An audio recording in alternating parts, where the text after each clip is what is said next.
somewhere far beyond the reach of cell towers and city lights, where the Earth still remembers what it felt like before humans walked upon it.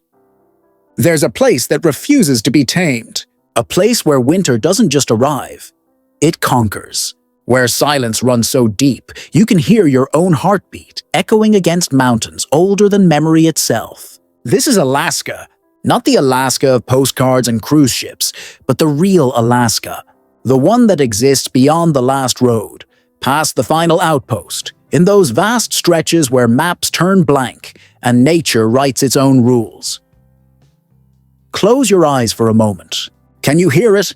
That's the sound of absolutely nothing and absolutely everything. It's the whisper of snow falling on snow, accumulating grain by grain into glaciers that will outlive civilizations. It's the crack of ice splitting across a frozen river, sudden as thunder, sharp as breaking glass. And beneath it all, if you listen real close, you might catch something else. The ancient pulse of a land that's been keeping secrets since the world was young. They call Alaska the last frontier. But that's not quite right, is it? It's not the last of anything.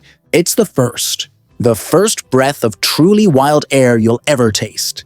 The first time you'll understand what darkness really means when the sun disappears for months. The first moment you realize just how small you are when a grizzly bear stands up 30 feet away, water dripping from its fur like liquid silver, a salmon still twitching in its jaws. Alaska doesn't care about your schedule, your comfort, or your survival. It simply exists, magnificent and merciless, exactly as it has for millions of years. But here's the thing that'll blow your mind. In this seemingly hostile place, in this frozen cathedral of ice and stone, life doesn't just survive, it explodes. Every summer, when the sun finally remembers to stick around for more than a few hours, something magical happens. Rivers that were silent as graveyards suddenly roar to life with millions of salmon, their bodies flashing like living mercury as they fight upstream. The tundra, brown and dead-looking just weeks before, erupts in a carpet of wildflowers so vibrant it hurts your eyes. And the animals, oh, the animals. Picture this. You're standing on a hillside in early June. The air smells like pine sap and snow melt, sweet and sharp at the same time. Below you, spreading out for miles in every direction, a herd of caribou moves across the landscape. Not dozens, not hundreds. Thousands upon thousands, their antlers catching the low-angle light like a forest of bone walking across the earth. The sound of their hooves is like distant thunder that never stops, a rhythm older than human music. This isn't a nature documentary you're watching on TV. This is real. This is happening right now, at this very moment, while you're sitting wherever you are, reading these words. And that's just the beginning of the story.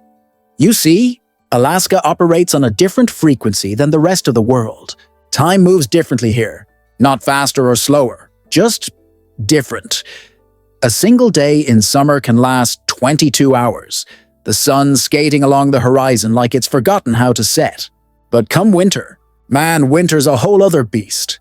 Darkness wraps around everything like a thick blanket, and the aurora borealis dances overhead, green fire rippling across the sky, reflected in the eyes of wolves as they hunt beneath its glow. Speaking of wolves, let me tell you something that'll stick with you. Up in the Brooks Range, there's a pack that's never seen a human being. Never. They live their entire lives, hunting, mating, raising pups, dying without ever knowing we exist. Think about that for a second.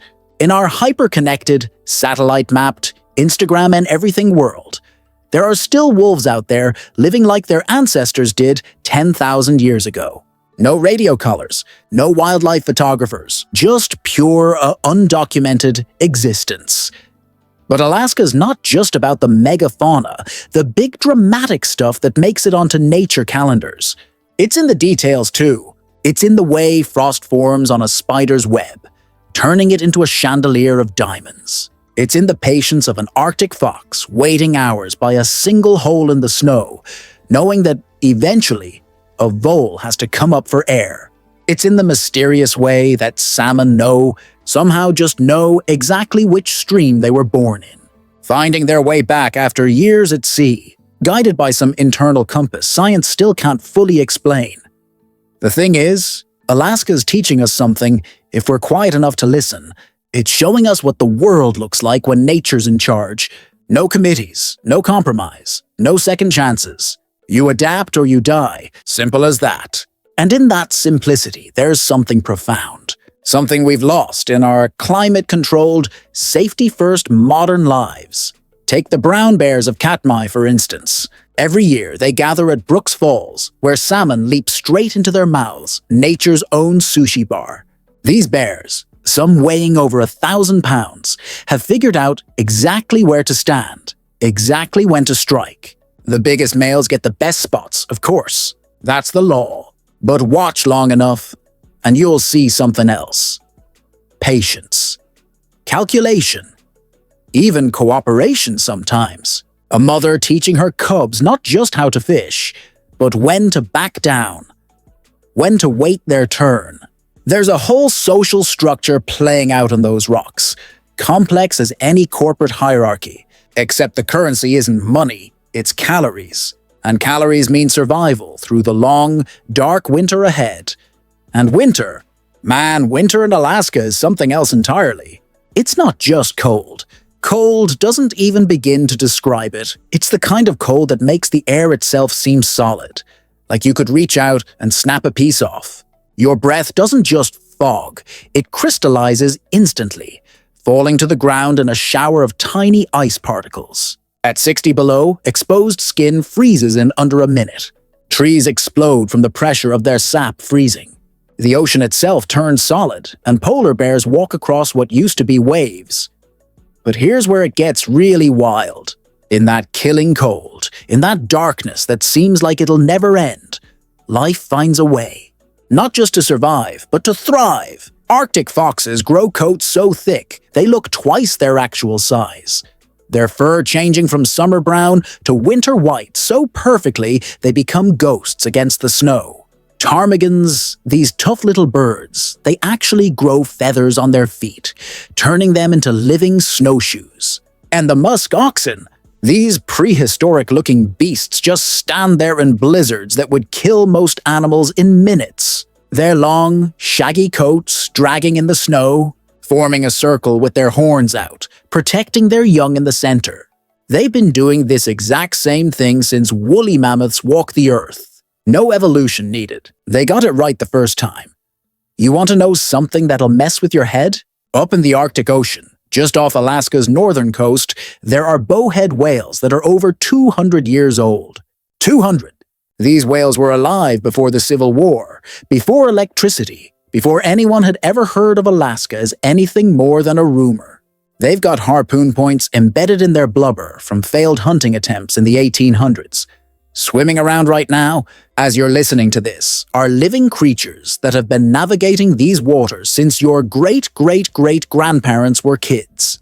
They've seen the ice retreat and advance, seen species come and go, and through it all, they just keep swimming, singing their ancient songs into the darkness of the Arctic seas. And those songs, scientists have been recording them for decades, and they still don't fully understand what they mean. The whales sing to each other across hundreds of miles of ocean, their voices traveling through the water in frequencies so low we can't even hear them without special equipment. It's like there's this whole conversation happening beneath the waves. This epic poem being recited in a language older than any human tongue. And we're just barely starting to pick up fragments of it. But let me bring you back to land for a second. Because there's something happening in Alaska right now that's both beautiful and heartbreaking.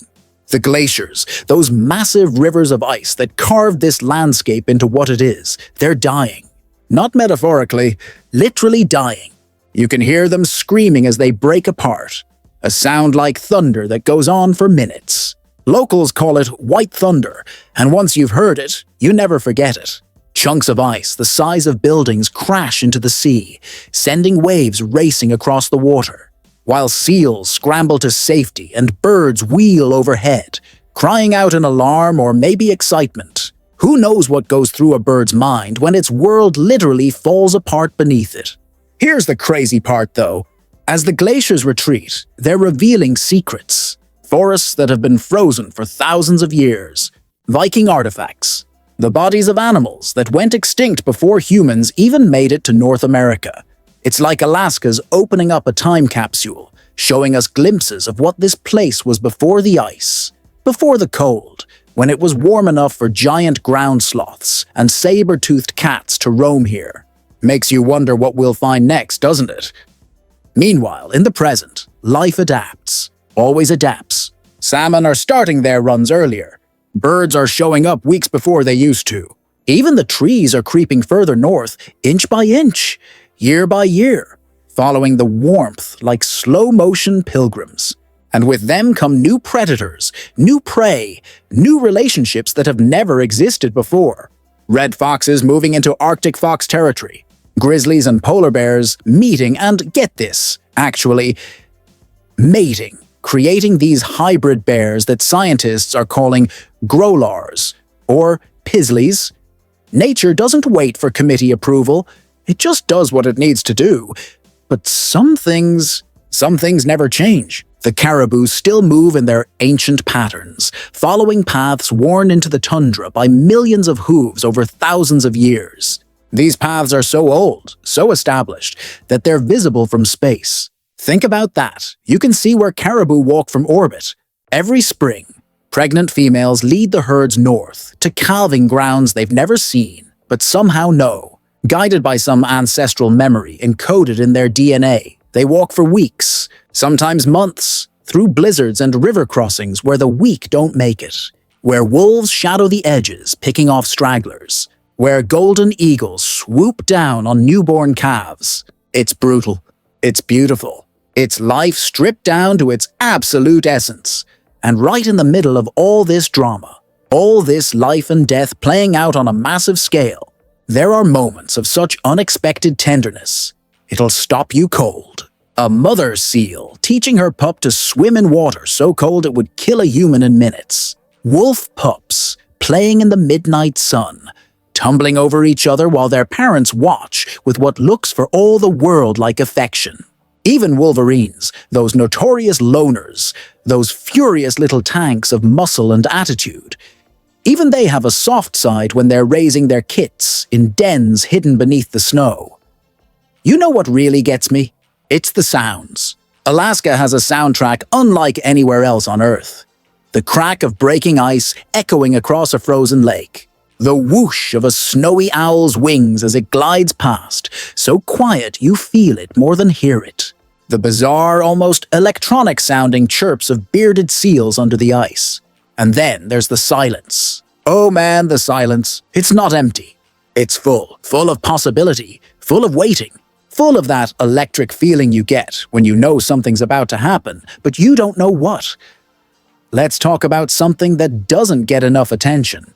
The small stuff. Because while everyone's focused on bears and wolves, there's this whole hidden universe happening right under their noses. Literally, beneath the snow, under what scientists call the subnivean zone, there's an entire world operating on its own schedule. Voles and lemmings scurry through tunnels they've carved in the space between the ground and the snowpack, insulated from the killing cold above.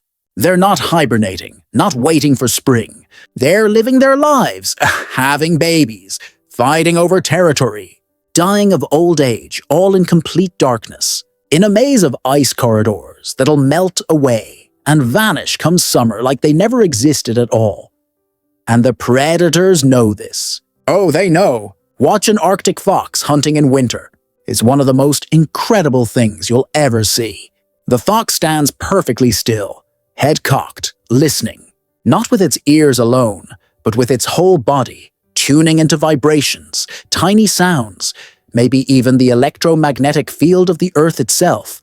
Scientists aren't completely sure. Then, without warning, it leaps, arcing high into the air, front paws punching down through 2 feet of snow. And when it pulls back, There's a vole in its jaws. The fox just GPS targeted a mouse through solid snow using only sound. Think about the evolution required for that. The thousands of generations of trial and error. The foxes that didn't make it. The ones that starved because they missed by just an inch or two.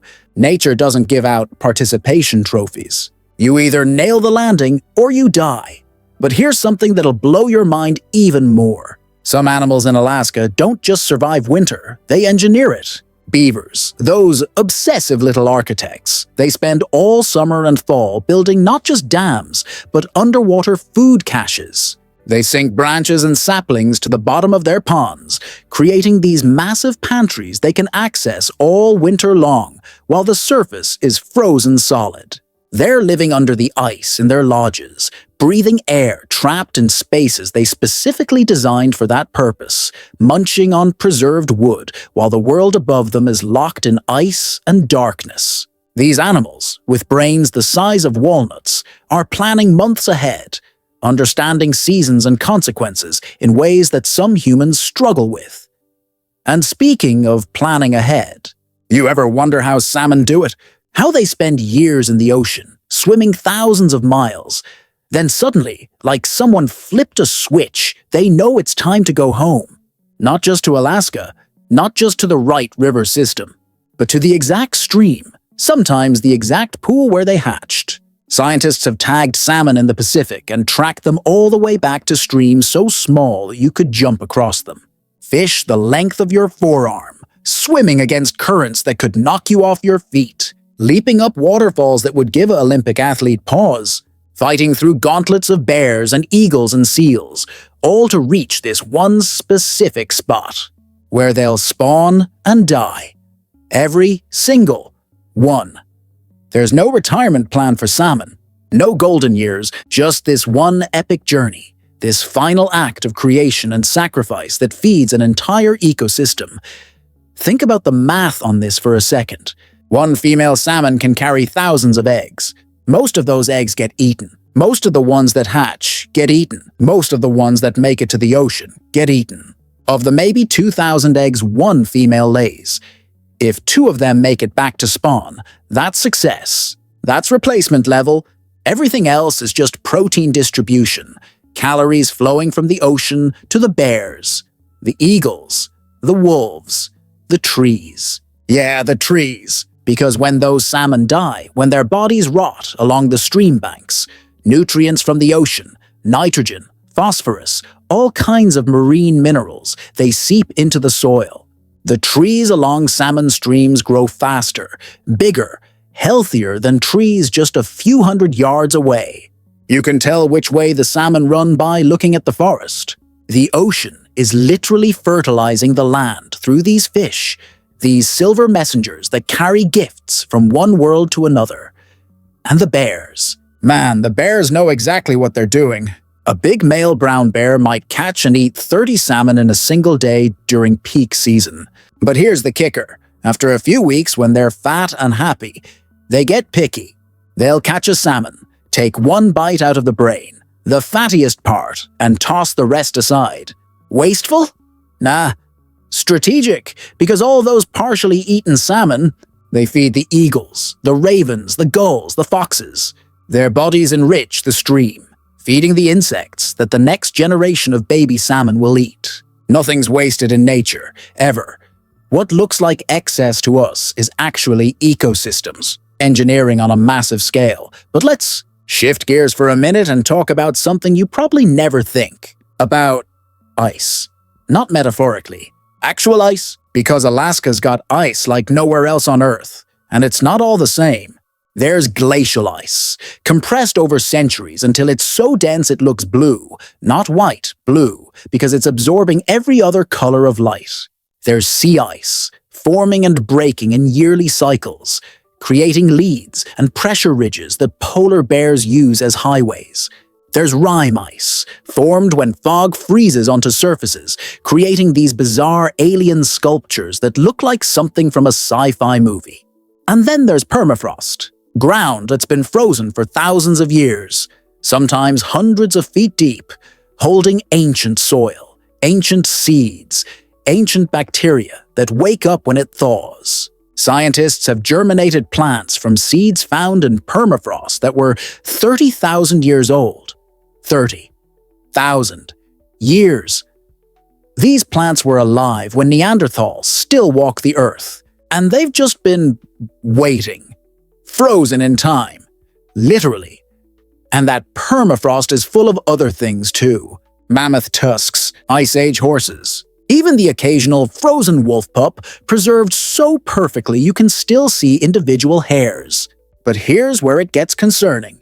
As the permafrost thaws, it releases methane, carbon dioxide, all these greenhouse gases that have been locked away for millennia. It's like Alaska's got this massive carbon bomb buried under its surface, and it's starting to tick. Not might tick, starting to. You can see it in the drunken forests, where trees tilt at crazy angles because the ground they're rooted in is turning to mush. You can see it in the lakes that are bubbling with methane, where you can literally light the water on fire. It's happening, right now, while we're talking about it. But even in the face of all that change, all that uncertainty, life persists. Life adapts. Moose, those gangly, awkward-looking giants, they're actually thriving in some areas, moving into zones that used to be too cold, browsing on willows that are growing taller and denser than they used to. Bald eagles, once rare in Alaska, now nest in numbers that would shock early explorers. The skies that used to belong to golden eagles are now shared with these white-headed fish thieves, and they're doing just fine. Thank you very much. You want to know my favorite Alaska fact? The one that just encapsulates how weird and wonderful this place is. There's a species of frog here, the wood frog, that actually freezes solid every winter. I'm not exaggerating. Its heart stops. Its breathing stops. Ice crystals form in its tissues. By every medical definition, it's dead. And then, come spring, it thaws out and hops away like nothing happened. It's basically a zombie frog with cryogenic superpowers. Scientists have studied these things for years, trying to figure out how they do it. Because imagine the applications for organ transplants, for space travel, for all kinds of things. And this little frog that lives under logs in Alaska has just been doing it forever. No big deal. Just another day in the last frontier. Now let me tell you about something that happens every year in Alaska. Something so spectacular, so overwhelming in scale, that if you saw it in a movie, you'd think the special effects team went overboard. The Great Migration. Not one migration. Multiple. All happening at once, in this choreographed dance that's been going on for thousands of years. We're talking millions of animals on the move, all driven by the same ancient imperatives. Find food, make babies, survive. It starts subtle. You might not even notice at first. The days are getting longer, stretching out like the earth itself is yawning and waking up. The snow gets that crusty, dirty look, pockmarked with debris. And then, you hear them. Before you see them, you hear them. Geese. Thousands upon thousands of geese, honking their way north in V formations that stretch across the entire sky. They've flown from places like Mexico, California, even as far south as the Gulf Coast, and they're tired, they're hungry, but they're driven by something stronger than exhaustion. They're headed to the Arctic wetlands where they'll nest, where the explosion of summer insects will provide enough protein to raise their young. They don't have a choice. This is what they do. This is what they have always done.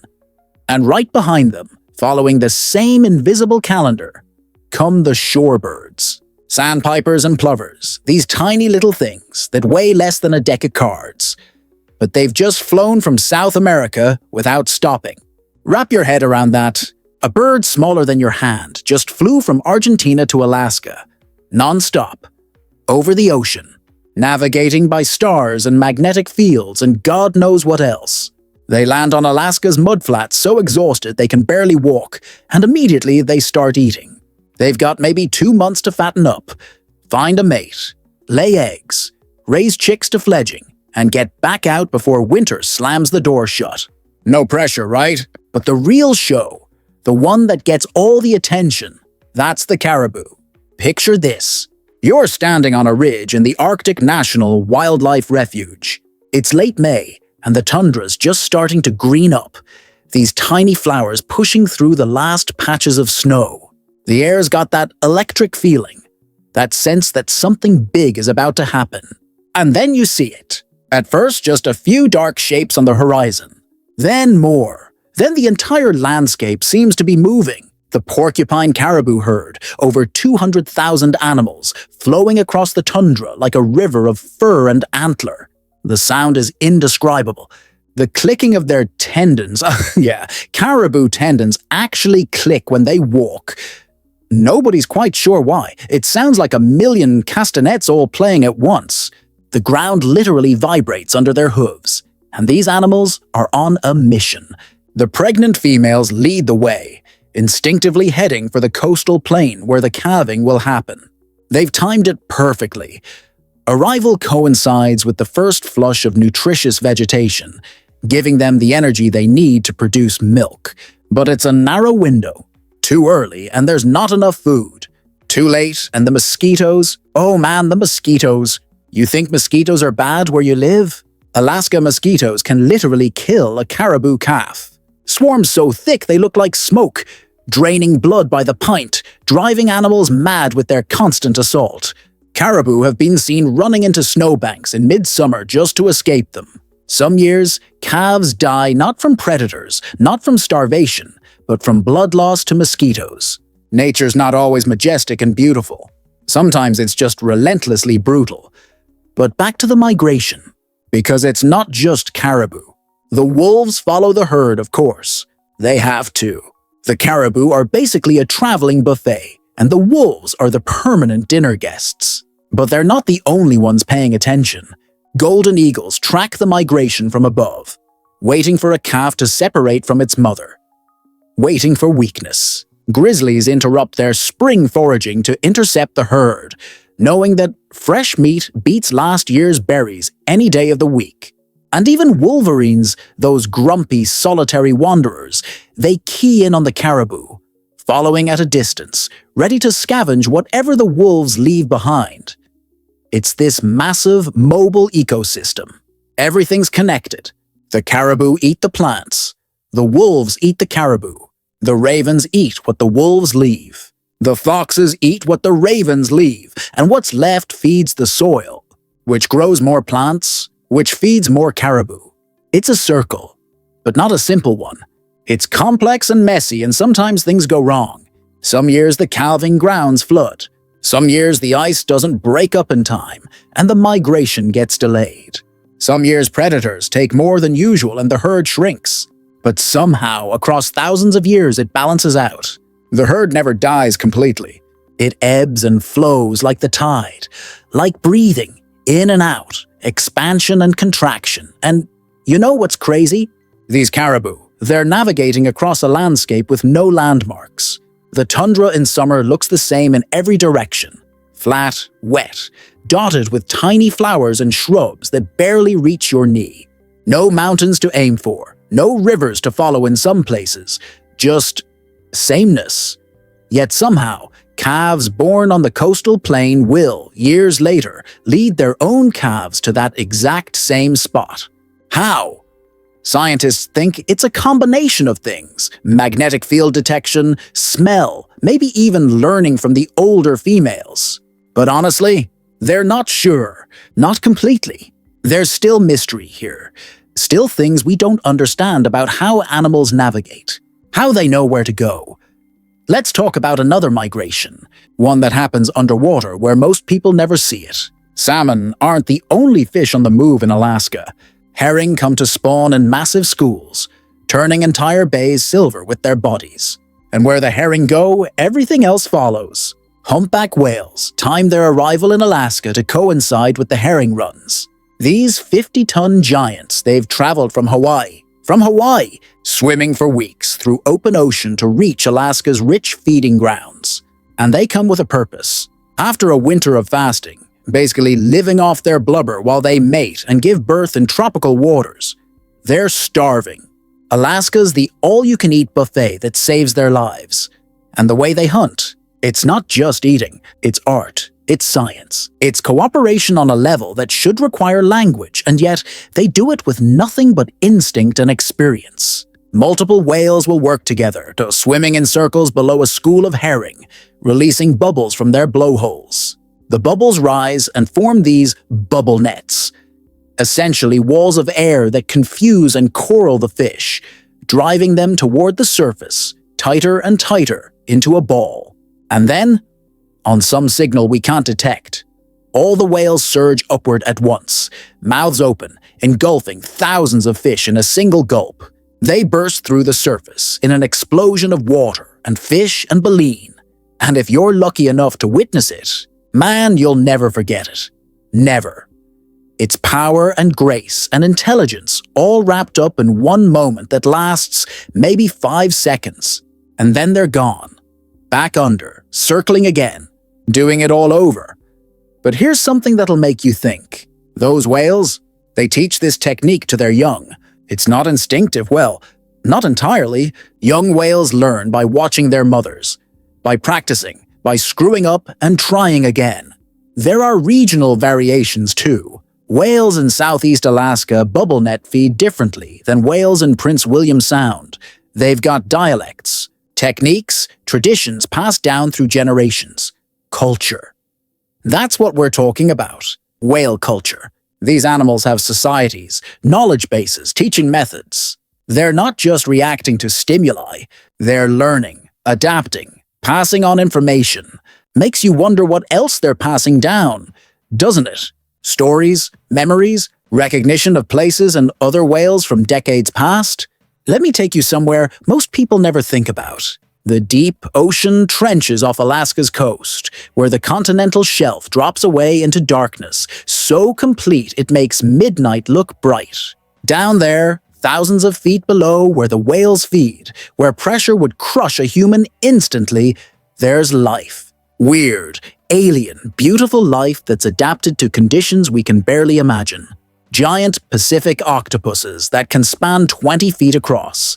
Their intelligence rivaling some mammals, solving puzzles, recognizing individual humans, escaping from tanks like 8-armed Houdinis, basket stars that look like something from a nightmare, all tangled arms and grasping tendrils, filtering the water for food particles. And fish, oh man, the fish. Grenadiers with heads like armor and tails like whips. Rockfish that live over 200 years, older than the United States itself. Just hanging out in the dark, waiting for food to drift by. But what really gets me is the connection between these deep-sea creatures and the surface world. You'd think they'd be separate ecosystems, right? Deep sea does its thing, surface does its thing, never the two shall meet. Wrong. Dead whales, when those massive humpbacks and gray whales finally die, they sink. And they create what scientists call whale falls, these oases of nutrients on the otherwise barren sea floor. A single whale carcass can support a unique community of organisms for decades. Decades. First come the sharks and hagfish, stripping away the soft tissue. Then crabs and worms move in, picking at the bones. And finally, bacteria that can actually digest the oils in the bones themselves, creating their own food from whale fat that's been sitting on the ocean floor for years. It's like the whale gives 3 times. Once in life, once in death, and once in decay. The gift that keeps on giving. And this same pattern, this life-feeding, death-feeding life, it plays out everywhere in Alaska. At every scale. Even the trees participate. Those massive Sitka spruce and western hemlock in the coastal forests, some of them over 700 years old. They don't just take, they give. When they finally fall, and they will eventually, wind, disease, old age gets them all. Their trunks become nurse logs. They rot slowly, creating these perfect raised beds of soft, nutrient-rich material where new seedlings take root. If you walk through an old-growth forest in southeast Alaska, you'll see it. Rows of young trees, all perfectly spaced, all growing in a line. They're growing on fallen ancestors. The forest is literally built on the bodies of its dead. Generations stacked on generations, death creating space and nutrients for new life. You know what nobody tells you about Alaska? How loud it is. Not human loud, that's easy to understand. Natural loud. Stand by a glacier in summer, and you'll hear constant dripping, trickling, rushing water. Rocks falling, ice groaning and cracking. It sounds alive because it is alive, moving, changing, flowing downhill at a pace you can't see but can definitely hear. Go to a seabird colony, say, the cliffs near their Pribilof Islands, and the noise is overwhelming. Hundreds of thousands of murres, puffins, kittiwakes, all screaming at once, all trying to find their mates and chicks in what looks like total chaos, but is actually organized down to the individual square foot of cliff face. Each bird knows exactly where it belongs, can locate its egg among thousands just by the sound of the chick's call inside the shell. And then there's the unexpected sounds, the ones that catch you off guard. The squeak of fresh snow under your boots when it's 20 below. The whistle of a hoary marmot warning its colony about the eagle overhead. The splash of a sea otter cracking clams on its chest, using rocks as tools. This adorable little sea weasel demonstrating problem-solving skills that put some humans to shame. The mournful, almost human-sounding calls of common loons echoing across an alpine lake at dusk, their voices carrying for miles in the still air. That sound in particular, it's haunting, it's ancient. It's the sound of wilderness itself, if wilderness had a voice. But let's talk about something else, something that might surprise you. Alaska's not just wilderness, there are people here, have been for over 15,000 years. And they're not separate from nature. They're part of it. The Tlingit, Haida, Athabaskan, Yupik, Inupiat, Aleut, and dozens of other indigenous groups. They've been living in Alaska since the glaciers retreated. Maybe longer. They've developed knowledge systems so sophisticated, so detailed, that Western science is only now catching up to things these cultures have known for millennia. Take salmon management, for instance. Indigenous Alaskans have been sustainably harvesting salmon for thousands of years. Thousands. They understood, long before any biologist showed up with a clipboard, that you need to let enough fish through to spawn. They built fish weirs, these ingenious traps that could be opened or closed to control exactly how many fish they took. They had elaborate rules about when and where you could fish, what gear you could use, how the catch got distributed. And it worked. For thousands of years, it worked. The salmon kept coming back. The people kept eating. And the ecosystem stayed in balance. Compare that to what happened when commercial fishing showed up in the late 1800s.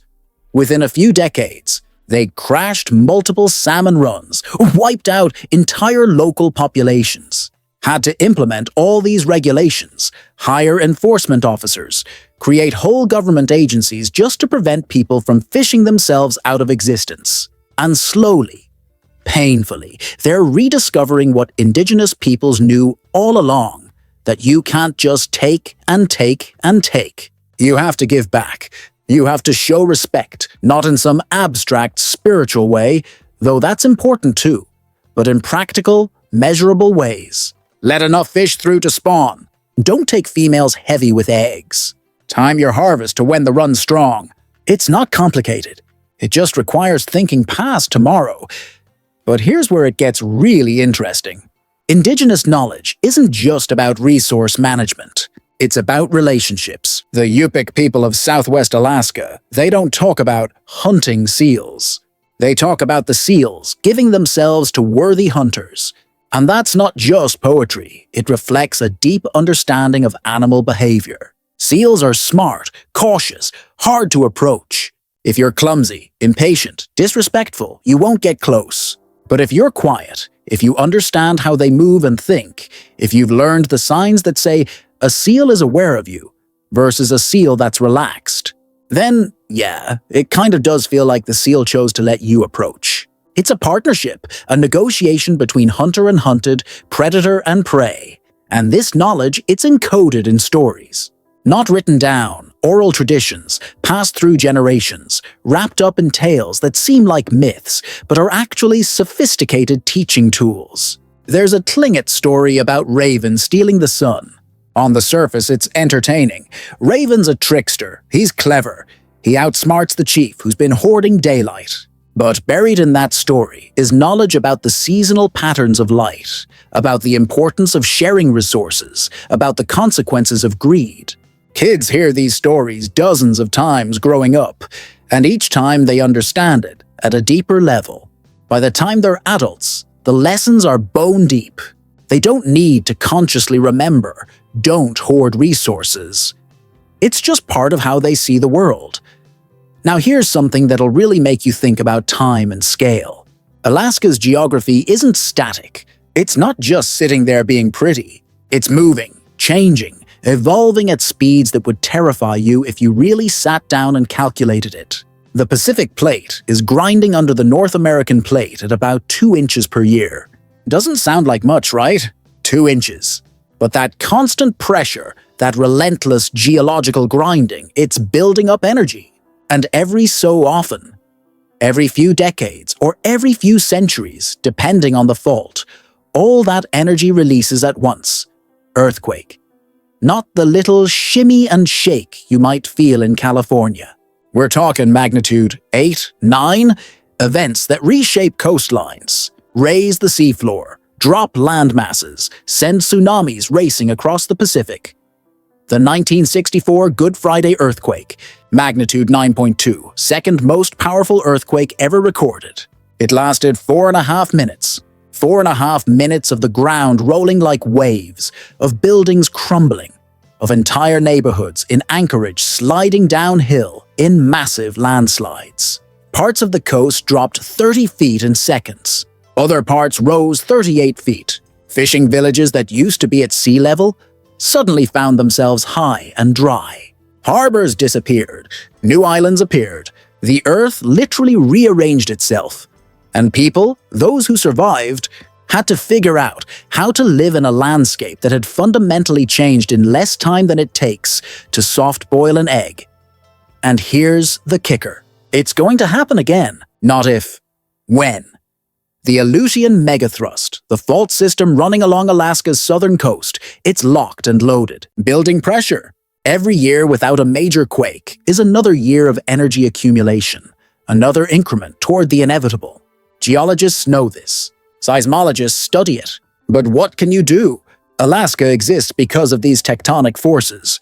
The mountains that make it beautiful, the fjords that make it dramatic, the volcanic islands of the Aleutian chain, they're all products of the Earth's crust literally tearing itself apart and rebuilding. Creation through destruction. It's the ultimate metaphor for Alaska itself. And speaking of volcanoes, Alaska's got over 130 of them, and about 50 are considered active. Some are obvious. Classic cone-shaped peaks with smoking craters, looking like they're straight out of a disaster movie. But others? They're sneaky. Whole volcanic systems hidden under glaciers, under the ocean. Cleveland Volcano in the Aleutians erupts pretty regularly, sometimes with zero warning. Just boom, ash cloud 5 miles high, lava flows, the whole spectacular show. And most of the time, nobody's around to even see it. It happens in one of the most remote places on Earth, witnessed only by seabirds and seals, and maybe a passing fishing boat if they're unlucky enough to be nearby.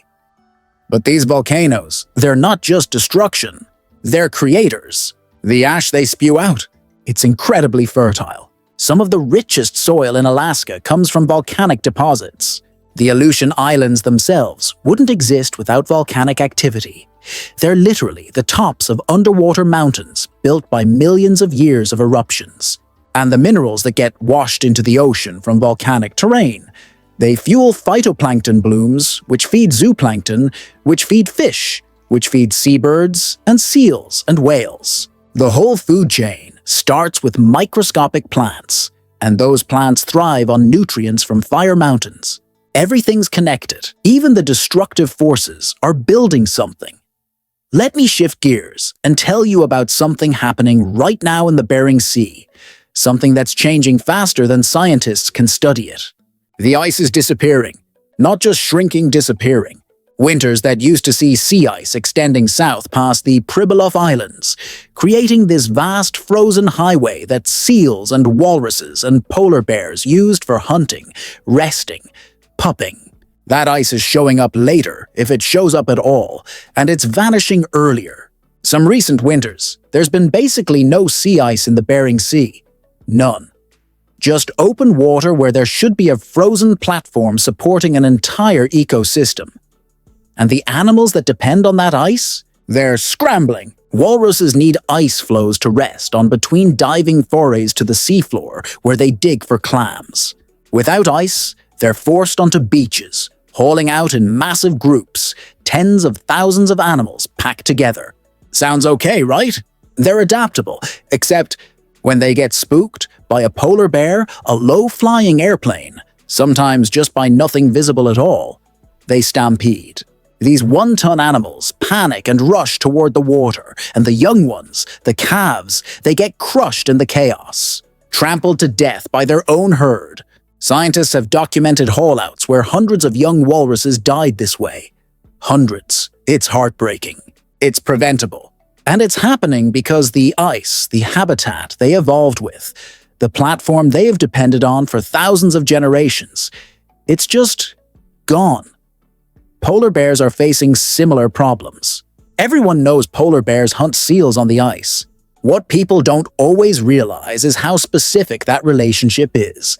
Ringed seals give birth in snow dens on the ice. Polar bears have an incredible sense of smell. They can detect a seal den under 3 feet of snow from over a mile away. They'll stalk up quietly, then rear up and crash down with their front paws, breaking through the den roof, grabbing the seal pup before it can escape into the water. It's efficient, it's effective, and it requires ice. No ice, no seal dens. No seal dens, no easy meals. So polar bears are starving. They're coming into villages looking for food, raiding garbage dumps, occasionally attacking people out of desperation. It's not their fault. They're just doing what they've always done, looking for calories. But the world they evolved to exploit is melting away beneath their paws. And before you think this is just a sad animal story, let me connect it back to you. The Bering Sea is one of the most productive fisheries on Earth. Pollock, crab, salmon, billions of dollars worth of seafood comes from these waters every year. And all of it depends on the same ecosystem that's falling apart. The cold water mixing that brings nutrients to the surface, supporting plankton, supporting fish, supporting everything up the food chain. That mixing is driven partly by ice formation and melting. Less ice means different mixing patterns. Different mixing means different plankton communities. Different plankton means different fish populations. And different fish populations mean coastal communities from Russia to Alaska that have depended on fishing for generations are suddenly facing an uncertain future. But Alaska's not giving up without a fight. Nature's resilient, remember? As some species struggle, others expand. Salmon runs in some areas are actually improving as warming waters extend their range northward. Cod are showing up in places they've never been documented before. Pacific mackerel, typically a southern species, are now being caught regularly in Alaskan waters. It's not the Alaska our grandparents knew. It's not even the Alaska of 20 years ago. It's something new, something hybrid, something we don't have a good name for yet. Warm Alaska? Post-ice Alaska. It's being born right now, in real time. And nobody knows exactly what it'll look like when it finishes taking shape. You want to know what really keeps me up at night? It's not the big, obvious changes, the melting glaciers you can see from space, the shrinking ice that makes headlines. It's the small stuff, the subtle shifts that cascade in ways nobody predicted. Like the spruce bark beetle? Tiny little insect, barely bigger than a rice grain. Normally, Alaska's winters kill off most of them. It gets too cold, they freeze, problem solved. But as winters warm, more beetles survive. And these survivors, they attack spruce trees. One beetle, one tree, no big deal. But we're not talking about ones. We're talking millions. Billions. Entire forests, thousands of square miles, turned from green to rust red as the trees die. Dead trees mean fuel. Fuel means wildfires. Wildfires mean carbon release, habitat destruction, changes to soil composition, altered water cycles, all because it didn't get quite cold enough, quite long enough to kill some bugs. And here's where it gets really weird, really interconnected. Those dead forests, they're changing how rivers flow. Live trees suck up water, regulate snowmelt, create shade that keeps streams cool. Dead trees don't do any of that. So streams that used to stay cold enough for salmon eggs to develop properly are warming up. Just a few degrees. Doesn't sound like much, but fish are cold-blooded. Their metabolism, their development, everything is temperature dependent. Eggs that would have hatched in perfect sync with spring plankton blooms are now hatching early or late, missing the food boom, starving. Or the water gets too warm and the eggs just cook, never hatching at all. A beetle that kills a tree, that warms a stream, that kills fish eggs, that means fewer salmon, that means less food for bears, that means… See how it works? Pull one thread and the whole tapestry starts to unravel. And here's where hope sneaks in. Ecosystems are more resilient than we give them credit for. They've survived worse than this. Way worse. 13,000 years ago, Alaska was completely different. During the last glacial maximum, ice sheets thousands of feet thick covered most of the state, but not all of it. There were refugia, places that stayed ice-free, little pockets of life hanging on while the world around them froze solid. And when the ice retreated, life exploded outward from those refugia, recolonizing, adapting, evolving into the species we see today. The animals and plants that survived that transition, they're the ancestors of everything living in Alaska now. They made it through an apocalypse, which means their descendants, the current generation, they've got that same resilience coded in their DNA. Take the Arctic ground squirrel. This chunky little rodent doesn't migrate, doesn't have thick fur like a muskox, doesn't have any of the obvious adaptations for extreme cold. So what does it do? It becomes the cold. I'm serious. These squirrels hibernate in a way that's almost supernatural. Their body temperature drops below freezing. Below freezing. Their blood is literally colder than ice water, staying liquid only because of natural antifreeze compounds in their cells. Their heartbeat slows to maybe once per minute. They're not breathing, at least not in any way you'd recognize. They're in suspended animation, more dead than alive, for 7 to 8 months of the year. And then, when spring finally comes, they wake up.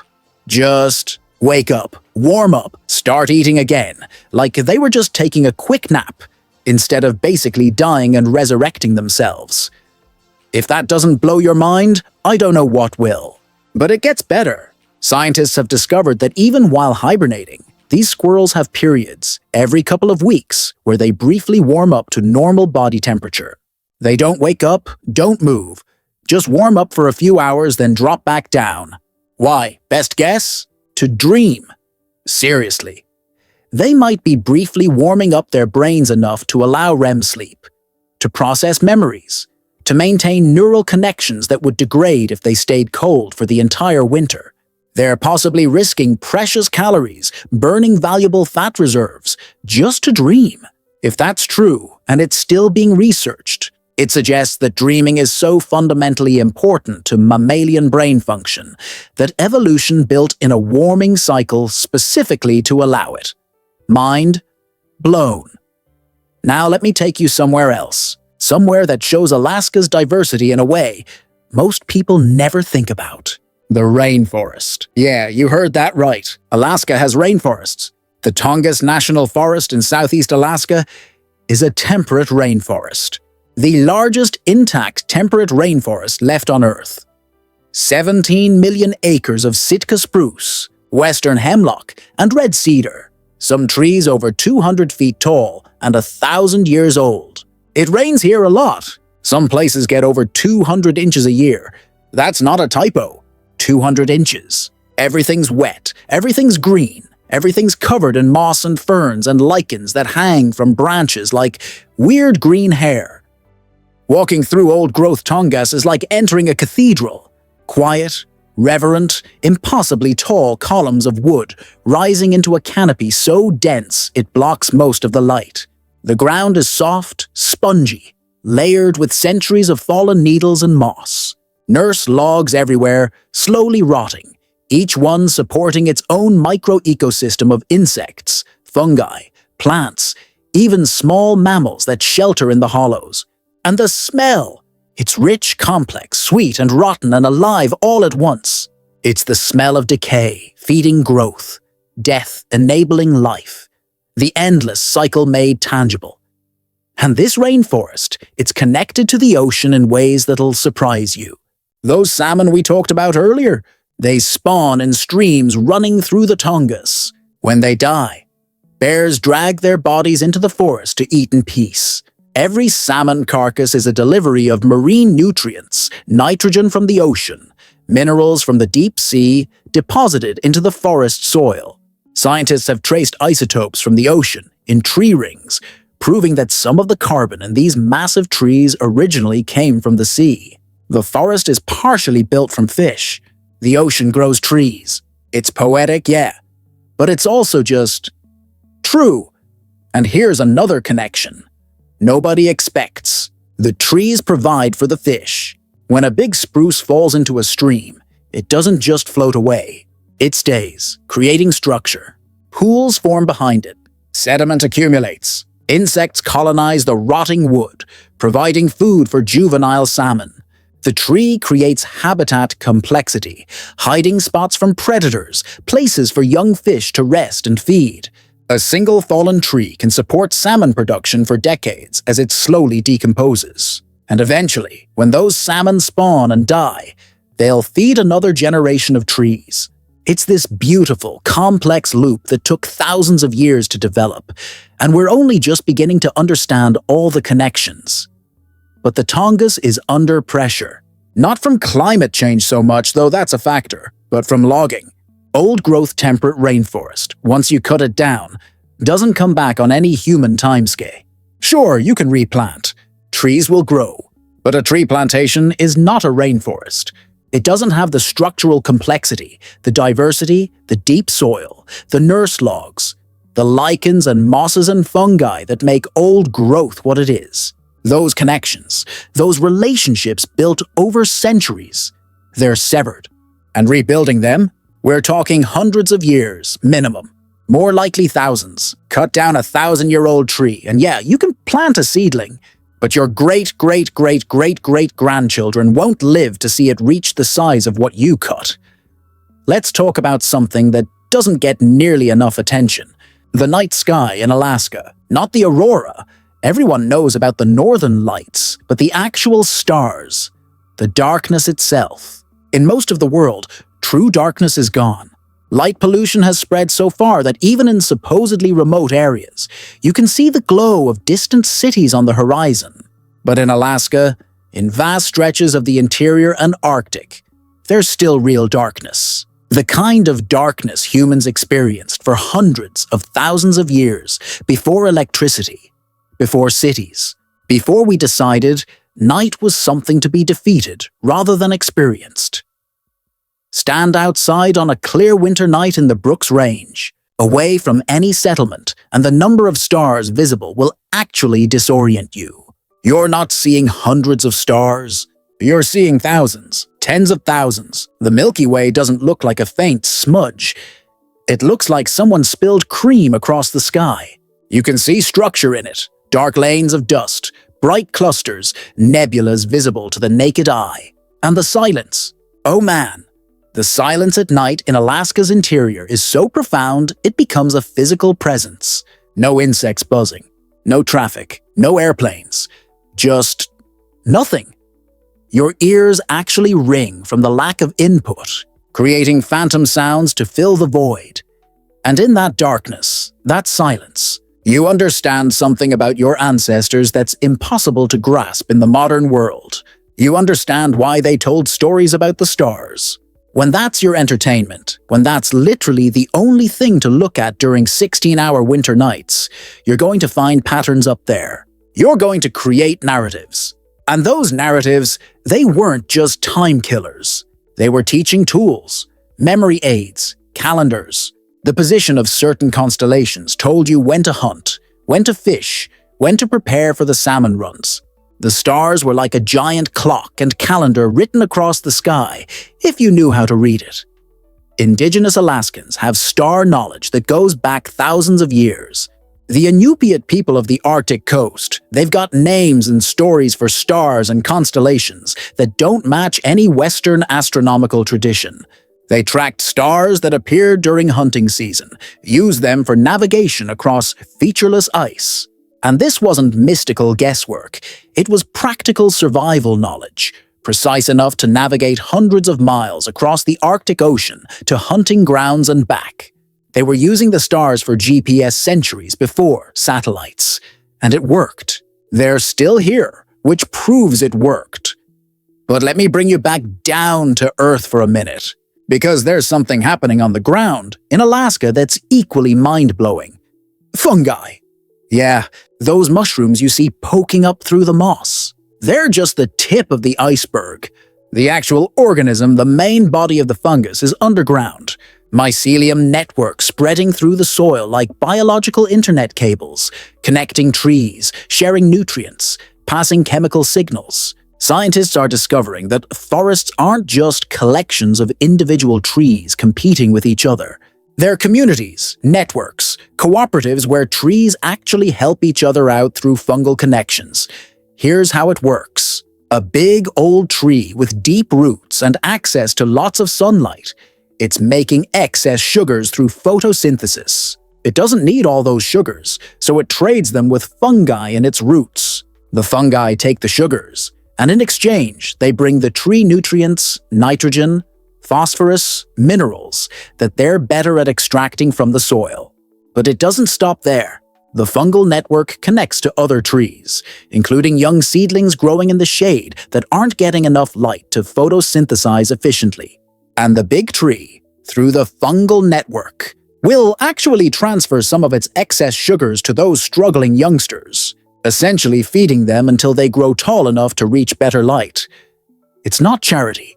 It's not even conscious. It's just chemistry and physics and evolutionary advantage. A forest with lots of healthy young trees is more resilient, better able to withstand disease and pests, better at capturing and recycling nutrients. The old tree is investing in the future of the forest, which ultimately benefits its own offspring. But from our perspective, watching it happen, it sure looks like the trees are taking care of each other. And maybe that's not entirely wrong. Maybe intelligence and cooperation don't require a brain. Maybe they're emergent properties of complex systems, whether that system is neurons firing or fungi connecting roots. And this fungal network, it can distinguish between different trees. Studies have shown that mother trees, the big old ones, will preferentially send more nutrients to their own offspring versus unrelated seedlings growing nearby. They can recognize their own kin through chemical signals. Trees have family trees, both metaphorical and literal. They invest more heavily in their own genetic lineage while still supporting the overall forest community. It's sophisticated resource management happening entirely underground, entirely without consciousness, at least not consciousness as we understand it. And we only discovered it was happening in the last couple decades. Makes you wonder what else we're missing, doesn't it? What other invisible processes are shaping the world around us that we just haven't noticed yet because they happen too slowly, too quietly, outside our normal range of perception? Speaking of invisible processes, let's talk about decomposition. Sexy topic, right? But seriously. In Alaska's cold climates, decomposition happens so slowly that organic matter accumulates faster than it breaks down. That's what creates peat bogs, these massive carbon sinks, where dead plant material from hundreds or thousands of years ago is still there, barely decomposed, compacted into dense, acidic layers. Some Alaskan peatlands are over 30 feet deep. 30 feet of accumulated dead plants, representing thousands of years of growth, all stored rather than recycled. And in these bogs, things get preserved. Pollen grains that are 10,000 years old, but still identifiable under a microscope, telling scientists what plants were growing here during the last ice age. Seeds that are still viable, still capable of germinating after millennia of dormancy. Even pollen from plants that went extinct in Alaska thousands of years ago. We can still find their genetic ghosts in bog cores, evidence of species that once thrived here but couldn't adapt when the climate changed. But here's the concerning part. Those peatlands, they're basically giant carbon batteries, storing thousands of tons of carbon per acre that would otherwise be in the atmosphere as CO2. As long as they stay cold and wet, that carbon stays locked away. But if they warm up, if they dry out, decomposition accelerates.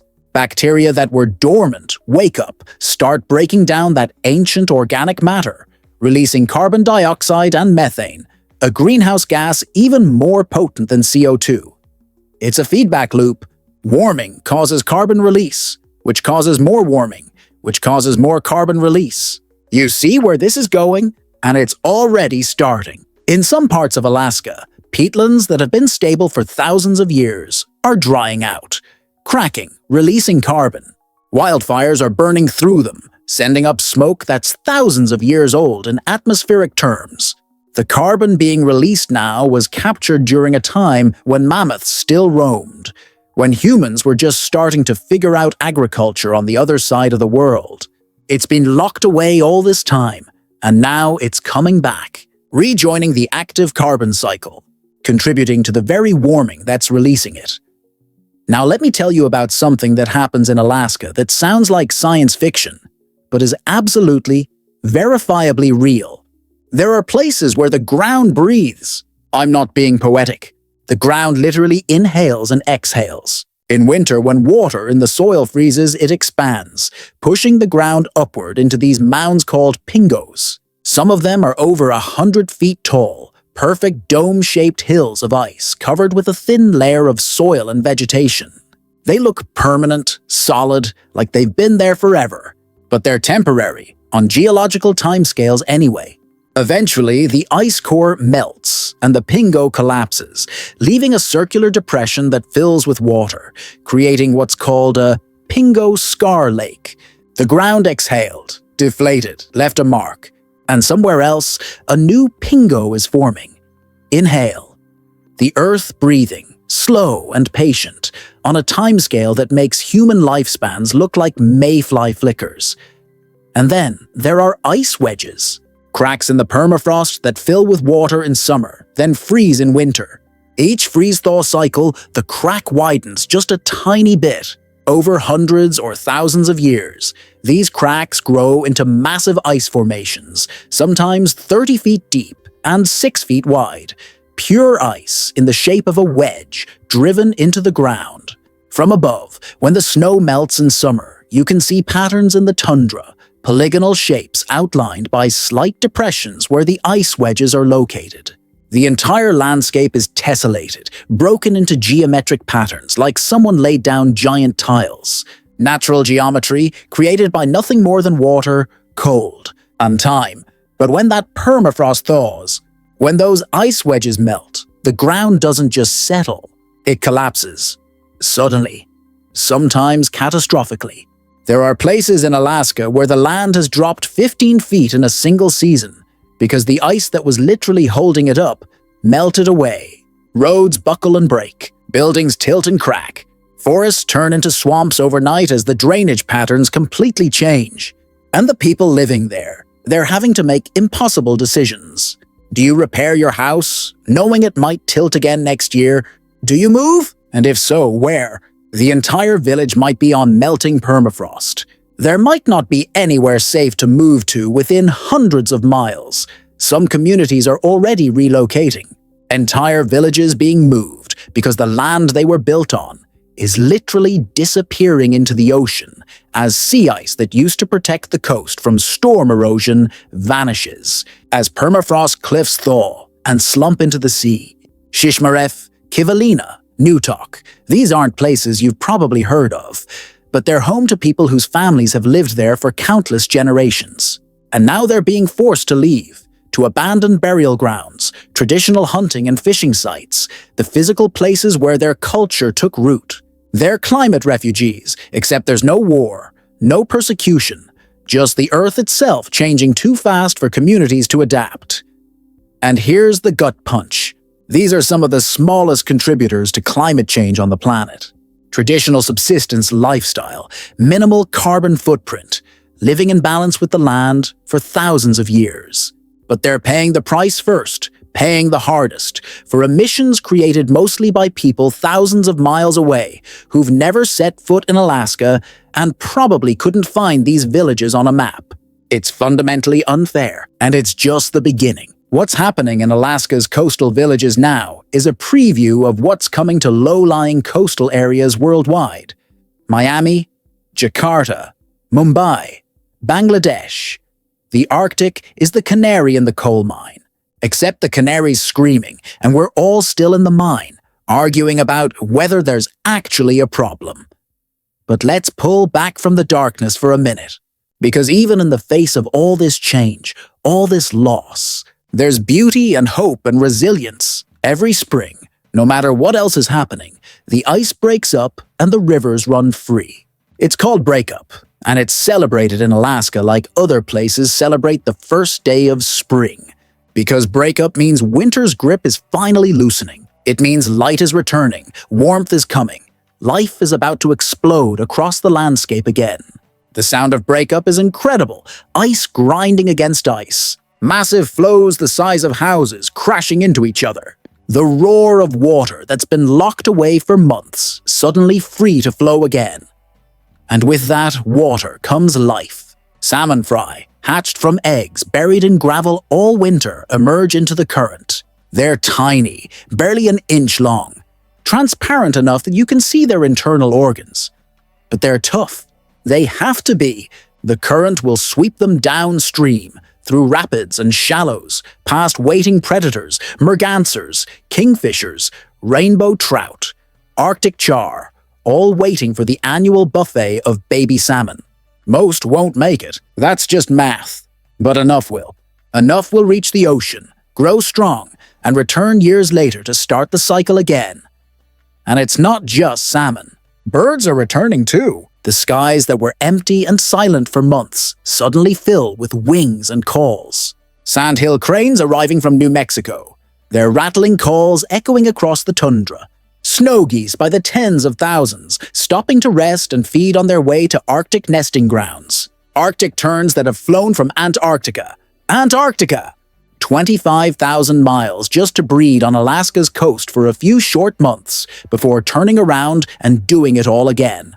These birds experience more daylight than any other animal on Earth, following summer from pole to pole, living in perpetual twilight, never knowing true darkness. Think about the navigation required for that. A bird weighing 4 ounces, with a brain the size of a pea, accurately navigating across entire oceans, crossing the equator twice a year, finding the same nesting site year after year. How? Magnetic field detection for sure. Sun position and star navigation probably. Smell. Some scientists think birds can smell their way across continents, detecting wind-borne scents from hundreds of miles away. But even with all these theories, there's still mystery. Still things we don't understand about how these impossible journeys happen. And maybe that's okay. Maybe we don't need to understand everything. Maybe part of what makes Alaska special is that it still holds mysteries, still surprises us, still operates according to rules and rhythms that predate human understanding.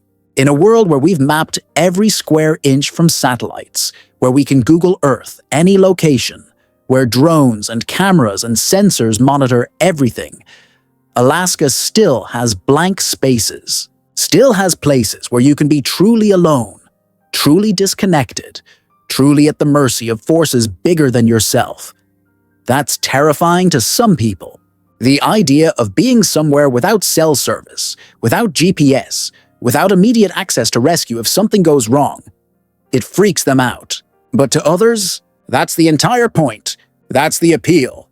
Being in a place where your choices matter, where you can't just call for help if you screw up, where nature doesn't care about your comfort or your plans. It strips away all the nonsense, all the artificial constructs of modern life, and leaves you with something raw and real and true. Here's something most people never think about. Silence has a quality to it. Different kinds of silence feel different.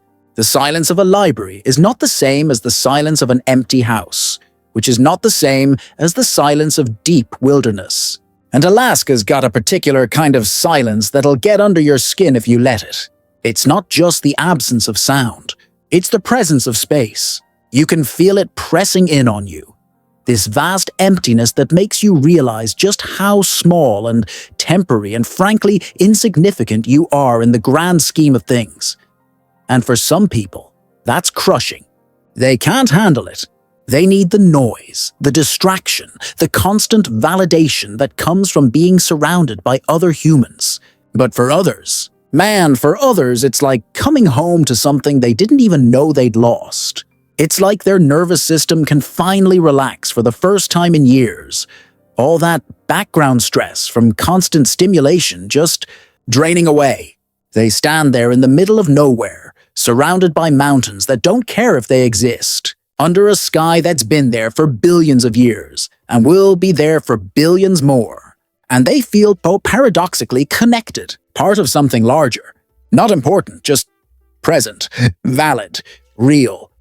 There's a phenomenon that happens to people who spend extended time in Alaska's wilderness. They start operating on a different timescale. Not just mentally, though that happens too, but physically.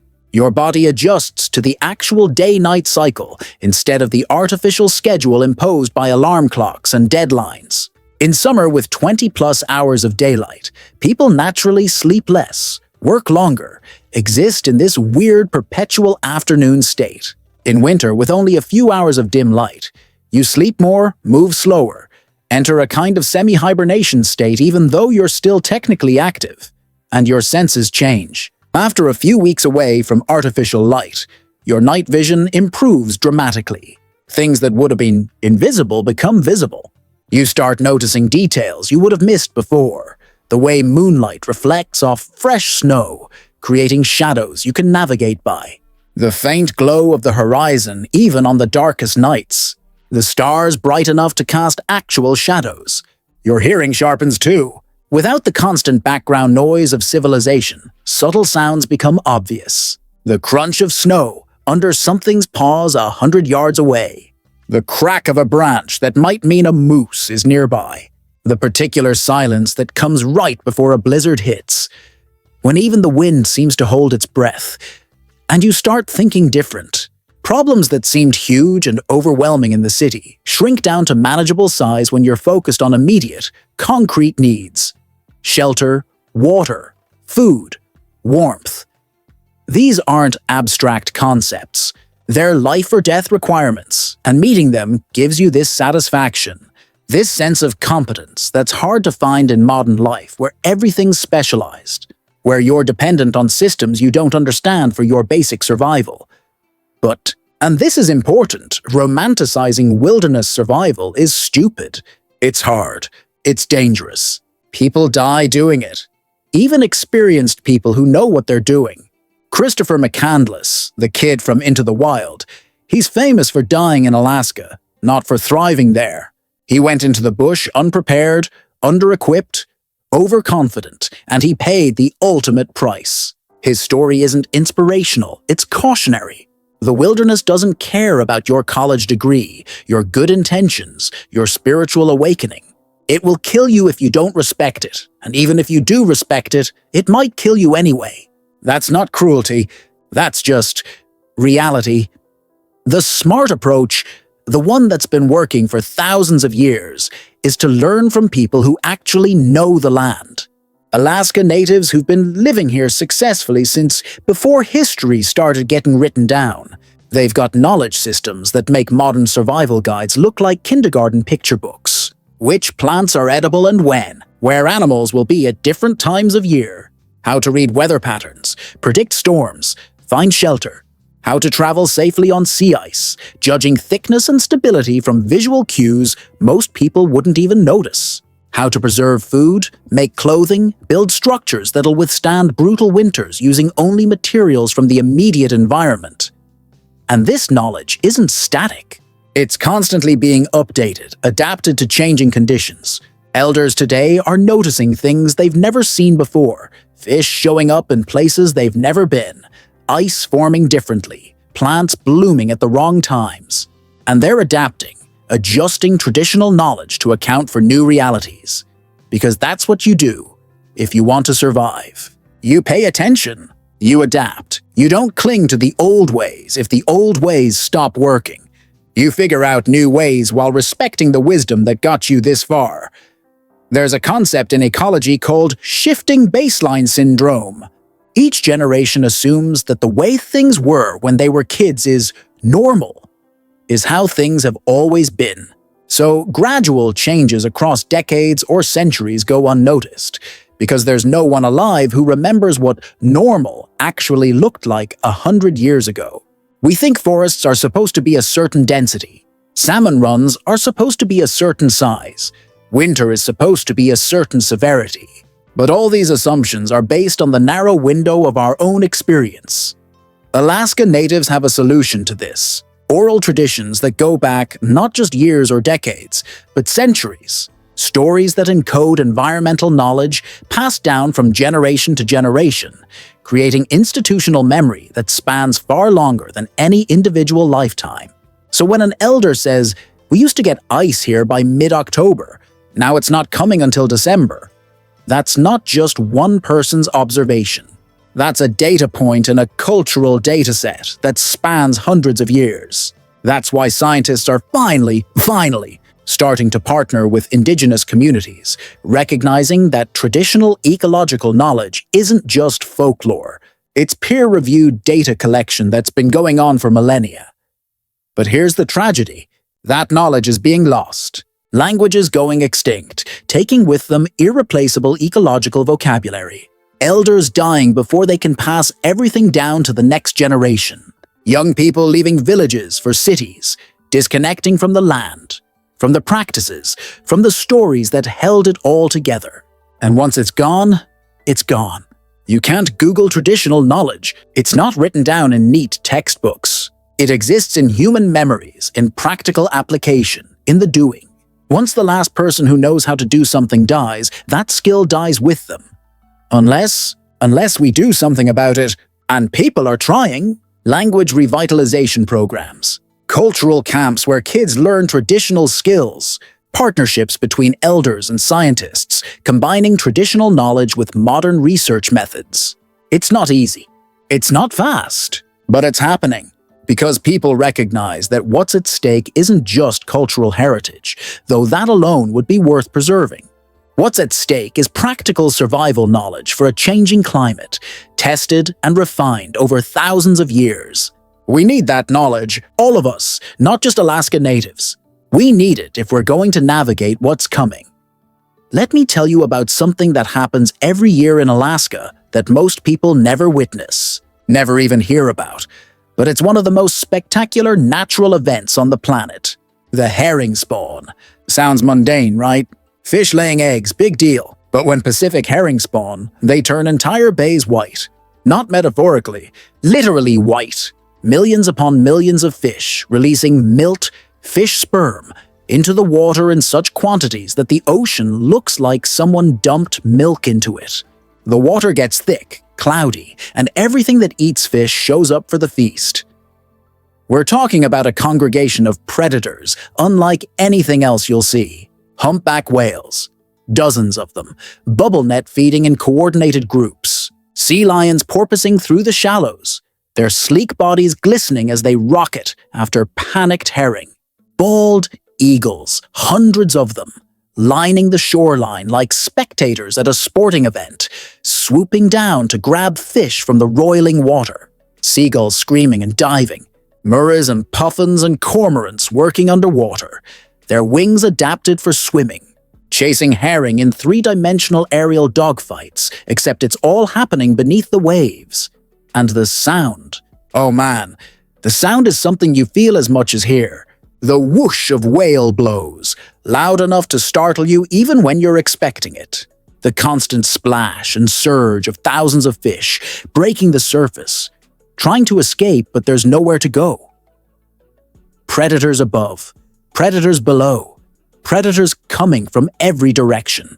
The screaming of birds, the barking of sea lions, all of it echoing off the mountains that rise straight from the water's edge, amplifying everything, creating this symphony of survival and predation that's been playing out for thousands of years.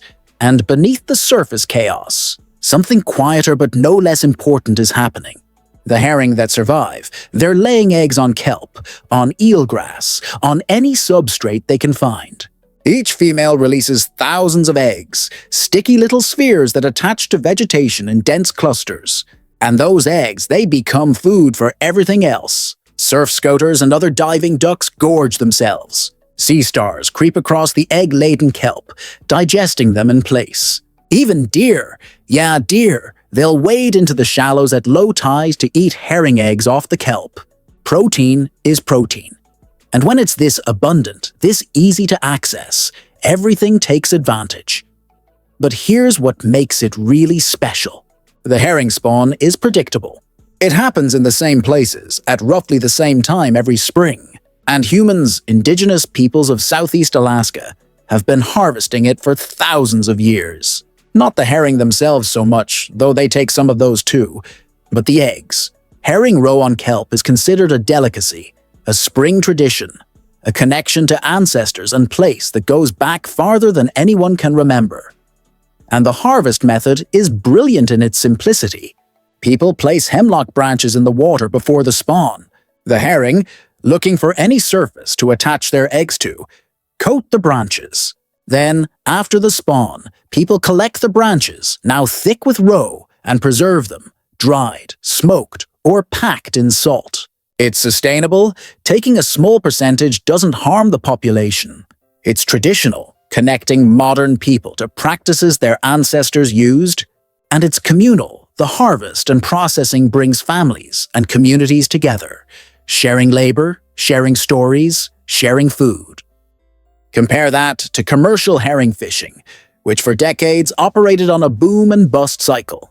Massive harvests in some years, crashes in others. Fisheries managers trying to predict runs, set quotas, balance commercial interests against conservation, and often getting it wrong.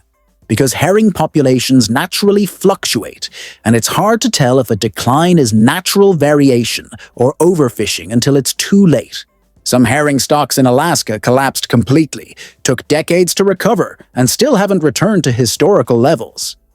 It's the same story, playing out with so many species.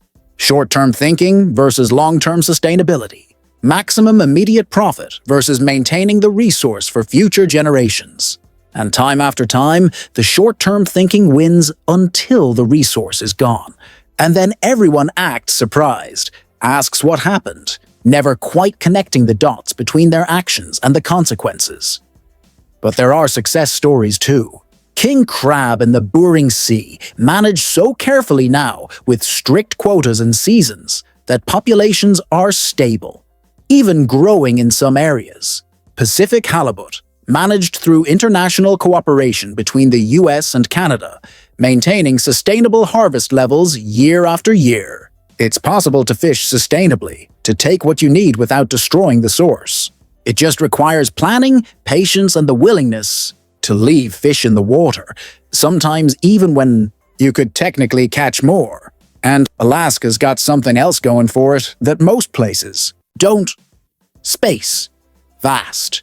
Areas that are still wild, still productive, still functioning as intact ecosystems, reserves of genetic diversity, populations that can rebound when given the chance. In a world where overfishing has decimated ocean life globally, Alaska's waters are still relatively healthy. Not perfect. Nothing's perfect, but healthier than most. That's worth protecting. That's worth managing carefully. Because once it's gone, it's not coming back. Not on any time scale that matters to humans. Speaking of things that might not come back, let's talk about sea otters. Cute, right? Everyone loves sea otters, floating on their backs, cracking clams on their bellies, looking all adorable and fuzzy. But there's a dark history here, a story of near extinction and slow recovery that's still playing out. Before European contact, sea otters ranged all along the Pacific coast from Japan to Baja California, maybe 1 million or more animals. Then, the fur trade happened, and sea otter fur is no exaggeration. The finest, warmest, most luxurious fur in the animal kingdom. 1 million hairs per square inch. That's not a typo. 1 million. It's what allows them to survive in near-freezing water without blubber. Just fur so dense, water can't penetrate to their skin. And humans, seeing that fur, decided they needed to wear it. Needed it so badly they hunted sea otters to the brink of extinction. By the early 1900s, maybe 1,000 sea otters left worldwide. In Alaska, maybe a few hundred survivors clinging to existence in remote areas the hunters hadn't reached yet. Then, and this is rare in conservation history, people actually stopped. International treaties banned sea otter hunting. Alaska became U.S. territory and later a state, bringing protection. And slowly, painfully slowly, sea otters started to recover. Populations expanded from the remnant groups, recolonizing historical habitat. Today, there are maybe 100,000 sea otters in Alaska. Sounds good, right? Except that's still only 10% of the original population. 10%. And they're still listed as threatened under the Endangered Species Act because they're vulnerable. Oil spills, disease, predation by killer whales. All of it can crash populations quickly. But here's where the otter story gets really interesting, really complicated. Sea otters are what ecologists call a keystone species, meaning they have a disproportionate effect on their ecosystem relative to their numbers. And that effect is dramatic. Sea otters eat sea urchins, lots of sea urchins. An adult otter needs to consume about 25% of its body weight every day just to maintain its metabolism. That dense fur and lack of blubber means they burn calories like crazy, so they're constantly eating, diving, cracking open urchins, mussels, crabs, whatever they can find. And sea urchins, when left unchecked by otter predation, they eat kelp. They don't just nibble it, they mow it down like underwater lawnmowers, creating what scientists call urchin barrens. Places where kelp forests used to thrive become underwater deserts. Just bare rock and millions of urchins waiting for any scrap of algae to grow, so they can eat it immediately. Nothing else can live there. Fish disappear, invertebrates disappear. The entire ecosystem collapses into this simplified, impoverished state. But bring back the otters. Magic happens. The otters eat the urchins, thinning their numbers. The kelp grows back, creating these underwater forests 30, 40 feet tall, swaying in the current.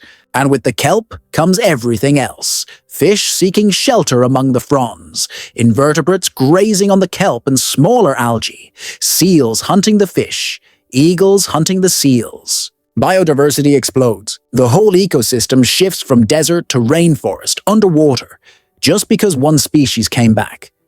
It's beautiful. It's hopeful. It shows that ecosystems can recover if we give them the chance. But, and there's always a but, it's also complicated, because in areas where otters were absent for a century, humans adapted. Commercial sea urchin fisheries developed, harvesting urchins for their roe, which is valuable, especially in Asian markets. Communities built economies around urchin diving, and now the otters are back, eating the urchins, and those fisheries are collapsing. The divers are losing their livelihoods. Small coastal communities are losing income. So who's right? The conservationists wanting to restore historical ecosystems? Or the fishermen whose families have been diving for urchins for 3 generations, who never caused the otter decline in the first place? There's no easy answer. Both sides have legitimate points. And that's the reality of conservation in the real world. It's messy. It involves human lives and livelihoods, not just abstract ecological principles. Easy to say, protect the otters, when it's not your income disappearing. Harder when it is. Alaska's full of these conflicts. Subsistence hunters versus sport hunters. Commercial fishermen versus sport fishermen. Oil development versus wilderness protection. Tourism versus solitude. Indigenous rights versus federal regulations. And here's the thing. Almost nobody's the villain in these stories. Almost everyone thinks they're doing the right thing, protecting something valuable, whether that's a way of life, a cultural tradition, an economic opportunity, or a wild ecosystem. The conflicts arise because those valuable things sometimes contradict each other, and there's no solution that makes everyone happy. Take the Arctic National Wildlife Refuge. 19 million acres of wilderness in northeast Alaska, one of the last truly wild places left on the continent, maybe the planet. Calving grounds for the porcupine caribou herd, denning habitat for polar bears, nesting grounds for millions of migratory birds. And underneath it all, geologists think there might be billions of barrels of oil. So you've got one side saying, this is sacred, this is irreplaceable, this is one of the last places where natural processes still operate without human interference. We cannot drill here. And you've got the other side saying, we need energy. We need jobs. We have the technology to extract resources with minimal impact. We can have development and wilderness. And both sides think the other is crazy, unreasonable, blinded by ideology. Who's right? Depends on your values, depends on your priorities, depends on what future you want for Alaska and for the planet. There's no objective answer. It's a choice. And right now, the choice keeps swinging back and forth, depending on who's in power, who's making decisions, what the political climate is. The refuge has been protected, then opened to leasing, then protected again. This constant uncertainty that makes it hard for anyone, conservationists, industry, indigenous communities, to plan for the long term. And that uncertainty, that constant conflict, it's exhausting for everyone involved. But maybe that's actually appropriate. Maybe big decisions about irreplaceable places should be hard, should require constant vigilance, should never be settled once and for all. Because the minute we stop arguing about it, the minute we assume it's permanently protected or permanently available for development, that's when we stop paying attention. And when we stop paying attention, when we assume someone else is watching out for these places, that's when bad decisions get made. So maybe the conflict, as exhausting as it is actually serving a purpose, keeping Alaska in our collective consciousness, reminding us that there are still places worth fighting over, still landscapes that matter enough to argue about. In a world where so much has already been decided, already been developed, already been converted to human use, the fact that we're still debating the Arctic refuge means it's still wild, still intact, still worth protecting or exploiting, depending on your perspective. But let's shift away from politics for a minute and talk about something purely, simply beautiful. The midnight sun. There's nothing controversial about the midnight sun. It's just physics.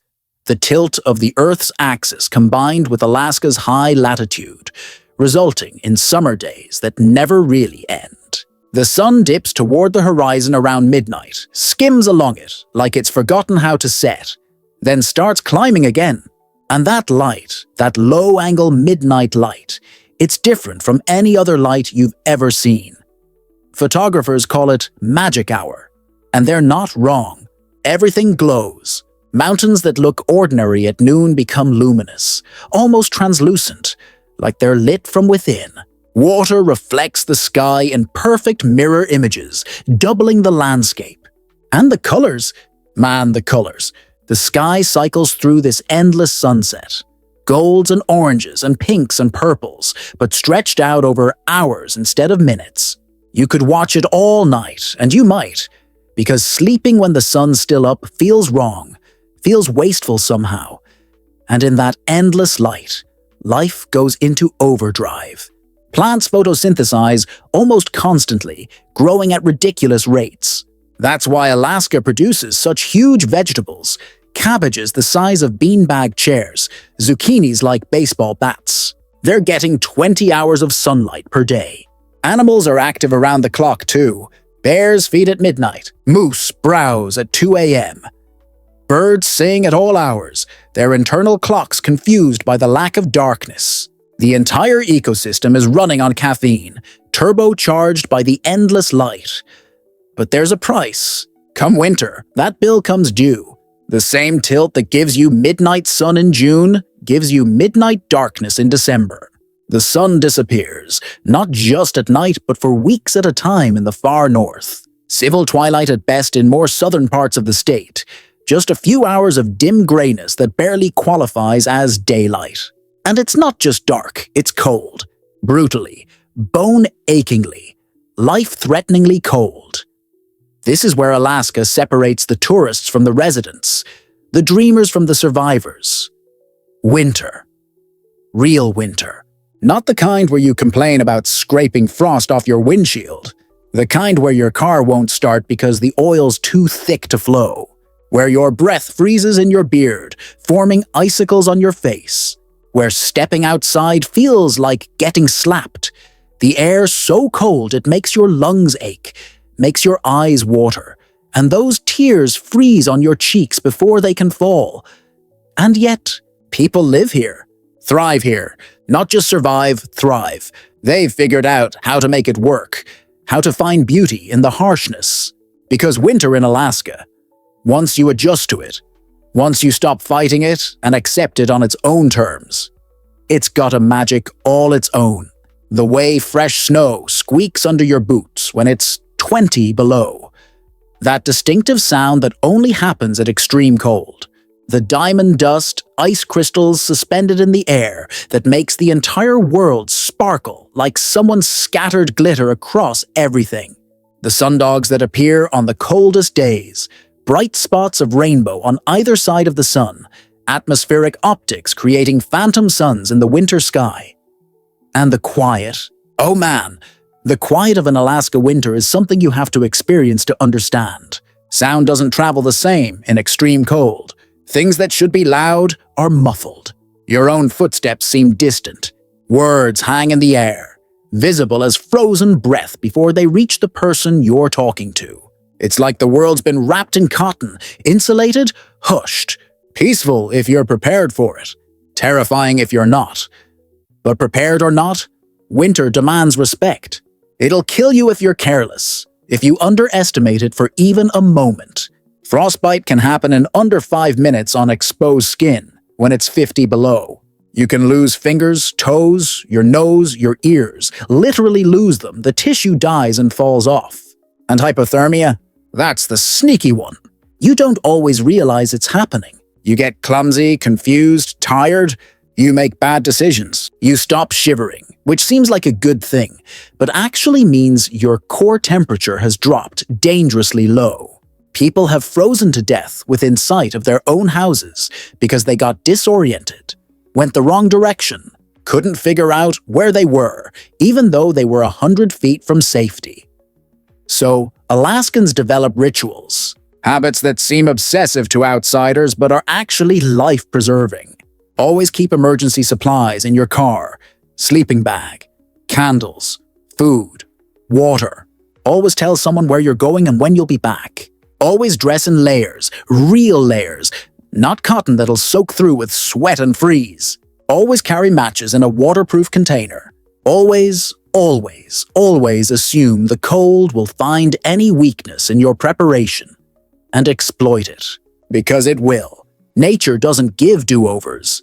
But despite the danger, despite the darkness, despite every logical reason to just hibernate until spring, winter's when some of Alaska's most incredible phenomena happen. The aurora borealis, the northern lights, they're a summer thing too, technically. But you can't see them when it never gets dark. Winter's when they really shine, literally. When the sky comes alive with curtains of green and purple, and sometimes red light, dancing and shimmering like a living thing. And scientists can explain it. Solar wind particles hitting Earth's magnetic field, being channeled toward the poles, colliding with atmospheric gases and releasing energy as light. Cool, accurate, true, but also completely insufficient to describe what it actually feels like to stand under the aurora on a clear, cold night. The colors are brighter than any photograph can capture. They move, swirling and pulsing overhead like something alive, like the sky itself is breathing. And if it's really going off, if the aurora's really intense, you can hear it. A faint, crackling, rustling sound that scientists are still not completely sure of the source. Some think it's psychosomatic, your brain creating sound to match the visual spectacle. Others think it's real, some kind of electromagnetic phenomenon translated to sound. Either way, you hear it, and it's eerie, beautiful and eerie and otherworldly. Indigenous peoples across the Arctic have stories about the aurora. Some say it's the spirits of the dead playing ball with a walrus skull. Others say it's a bridge to the afterlife, a path souls walk to reach the next world.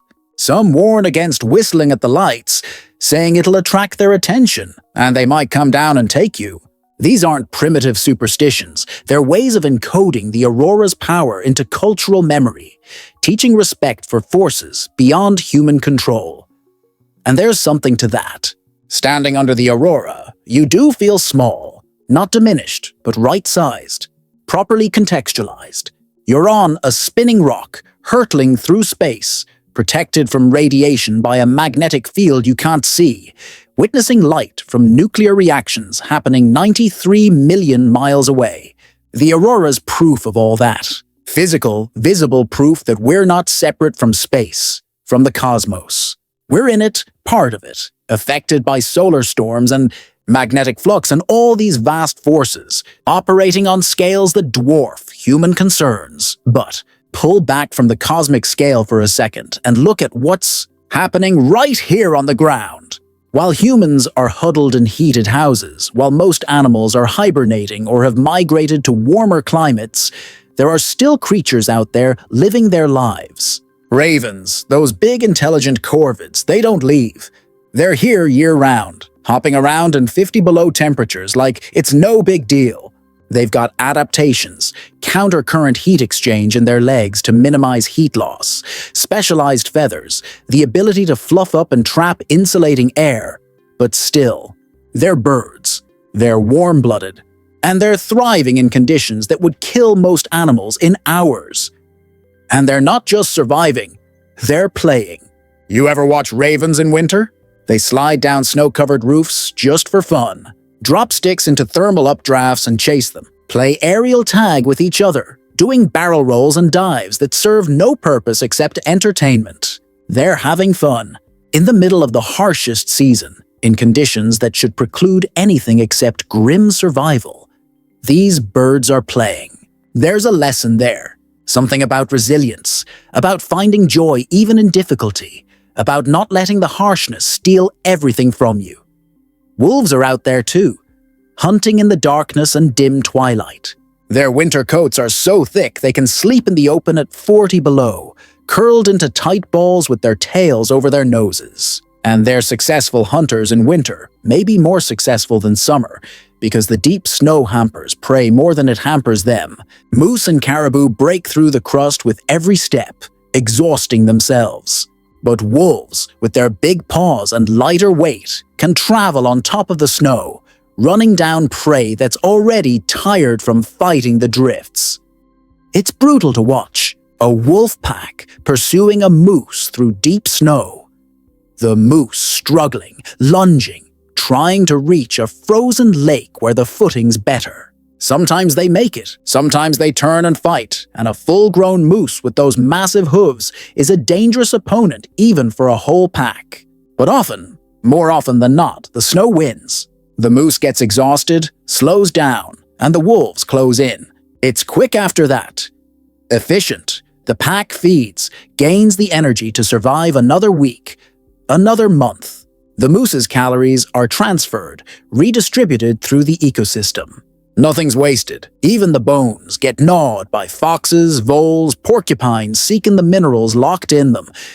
And here's something that'll blow your mind about winter predation. Wolves don't always kill what they catch. Sometimes they'll pull down a moose or caribou, realize it's too much food to eat at once, and just guard it. Live near it for days or even weeks, eating when they're hungry. defending it from scavengers, essentially creating a natural food cache. Other times they'll kill and eat only the choicest parts, the organs, the fat deposits, and leave the rest for others. Because in a wolf's world, the ecosystem's health is their health. More scavengers means cleaner kills, means less disease, means healthier prey populations. They're not consciously managing the ecosystem, but the effect is the same. And those leftovers feed everyone else. Foxes, both red and arctic, track wolf packs, waiting for opportunities to snatch scraps. Wolverines, those ferocious, solitary mustelids, they're powerful enough to drive wolves off a kill sometimes, at least temporarily. Ravens follow wolves, calling to signal when they've made a kill, essentially cooperating with the predators to find food. And smaller scavengers, weasels, martens, shrews, they clean up whatever's left, picking bones clean, eating frozen meat that larger animals have abandoned. It's this intricate web where everyone depends on everyone else, where there's no waste because someone always needs what someone else leaves behind.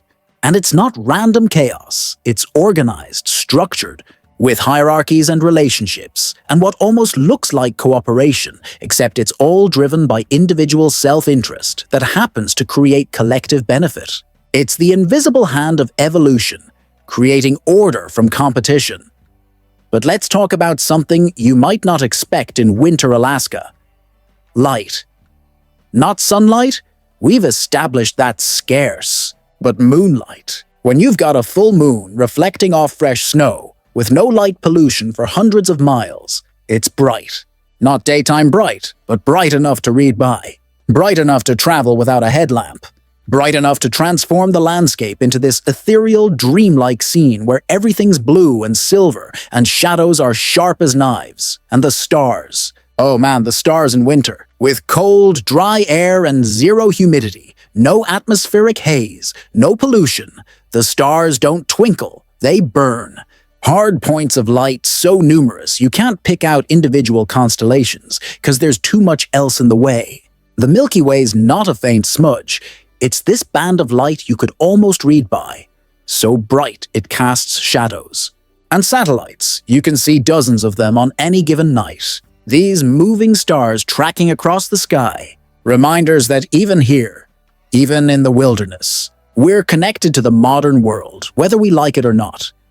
But most of the time, winter in Alaska is about endurance. Enduring the cold, the dark, the isolation. Cabin fever's a real thing. Seasonal affective disorder hits hard when you're getting maybe 3 hours of weak light per day. People cope different ways. Some throw themselves into projects, building things, creating things, learning new skills. Some embrace winter activities, ice fishing, skiing, snowmachining. Some just hunker down and wait it out, watching movies, reading books, basically hibernating in human form, and relationships get tested. When you're stuck in close quarters with the same people for months, when going outside is a production that requires preparation and carries real risk, tensions build. Divorce rates spike in Alaska. Substance abuse rates spike. Suicide rates spike, especially in the darkest months. It's harsh, it's real, and it's part of the cost of living here that tourism brochures never mention. But for those who make it through, for those who find ways to not just endure, but embrace winter, there's a reward. Spring. Not just spring as a season, but spring as a concept, as a feeling, as this explosion of relief and joy and renewed energy. The first day, you notice the light lasting noticeably longer. The first crow that shows up, weeks before anything else, black against the snow. The first time it's warm enough to go outside without 3 layers. These aren't just calendar dates, they're emotional events, celebrations, markers of survival. And when breakup finally comes, when the ice on the rivers starts to crack and shift, when you can smell the earth again for the first time in months, when the first migrating birds appear overhead, it's rebirth, literal and metaphorical. The land's coming back to life. You're coming back to life. The long dark is over, and ahead is summer. Brief, intense, Glorious summer where life goes into overdrive, trying to cram a full year of living into a few short months. This cycle, this extreme swing from endless summer light to endless winter dark, it shapes everything in Alaska. The animals, the plants, the people, the culture, the economy, everything operates on this rhythm of feast and famine, abundance and scarcity, light and dark. And you can't really understand Alaska if you've only seen one season. You need to experience the full cycle, feel the extremes, understand how they push and pull on everything living here. Because Alaska's not a place, it's a process. A constant state of flux, of change, of adaptation to forces beyond anyone's control. The weather changes by the hour. The wildlife populations surge and crash. The glaciers advance and retreat. The permafrost thaws and refreezes. The rivers flood and freeze and flood again. Nothing's static. Nothing's guaranteed. The only constant is change itself. And maybe that's the real lesson Alaska teaches. Not that nature's beautiful, though it is. Not that wilderness matters, though it does. But that change is the fundamental nature of existence. Fighting it is futile. Resisting it is exhausting. The only viable strategy is to adapt, to flex, to find ways to thrive in whatever conditions exist, rather than mourning what used to be or fantasizing about what might be. The caribou do it, adjusting their migration routes when conditions change. The trees do it, growing where they can, dying where they can't. Their seedlings probing northward, following the warmth. The salmon do it, finding new spawning grounds when old ones become unsuitable. The people do it, adapting traditional practices to new realities while preserving core values. Everything that survives in Alaska does so through flexibility, through the willingness to change tactics while maintaining strategy, to adjust methods while keeping goals. And right now, Alaska is changing faster than maybe any time in the last 10,000 years. Temperature rising, ice melting, storms intensifying, fire seasons lengthening, species shifting ranges, ecosystems reorganizing themselves into configurations that have never existed before. It's stressful, it's scary, it's full of unknowns, but it's also kind of amazing. In a terrible, fascinating, I-can't-look-away kind of way. We're watching evolution in real time, watching ecosystems reshuffle, watching species either adapt or disappear, watching the Earth itself respond to changed conditions, seeking new equilibria. And Alaska, with its relatively intact ecosystems, its large wilderness areas, its low human population density, it's got advantages other places don't. Space for species to shift their ranges, genetic diversity to draw on, functional ecosystems that can reorganize rather than collapse. It's not guaranteed to work. Nothing's guaranteed.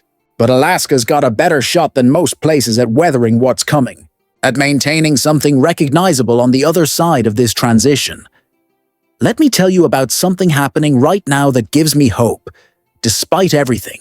Young people are moving to Alaska not to exploit it, but to protect it, not in some romantic, naive way, but with skills and knowledge and determination. Biologists studying climate impacts, renewable energy engineers working on sustainable systems for remote communities, educators partnering with Indigenous elders to document traditional knowledge before it's lost, filmmakers and photographers and writers working to share Alaska's story with people who will never set foot here, but whose choices affect this place nonetheless. And Indigenous communities are reclaiming their rights, their lands, their voices in how Alaska's managed. The Alaska Native Claims Settlement Act of 1971, controversial as it was, imperfect as it is, gave Native corporations control over millions of acres and significant economic power. Some of those corporations have made questionable decisions, prioritizing short-term profit over long-term sustainability. But others are taking the long view, managing their lands for perpetual yield, protecting cultural sites, balancing economic development with environmental stewardship. They're proving that you can honor tradition while embracing modernity, that economic success and environmental protection aren't mutually exclusive. And there are examples all across Alaska of this. The Huna Totem Corporation, working with conservation groups to protect forest land while sustainably harvesting timber. The Bristol Bay Native Corporation, fighting to prevent the Pebble Mine, recognizing that destroying salmon habitat for short-term mining profits would devastate their way of life. The Arctic Slope, regional corporation investing in renewable energy, understanding that their future depends on adapting to a changing climate, not denying it.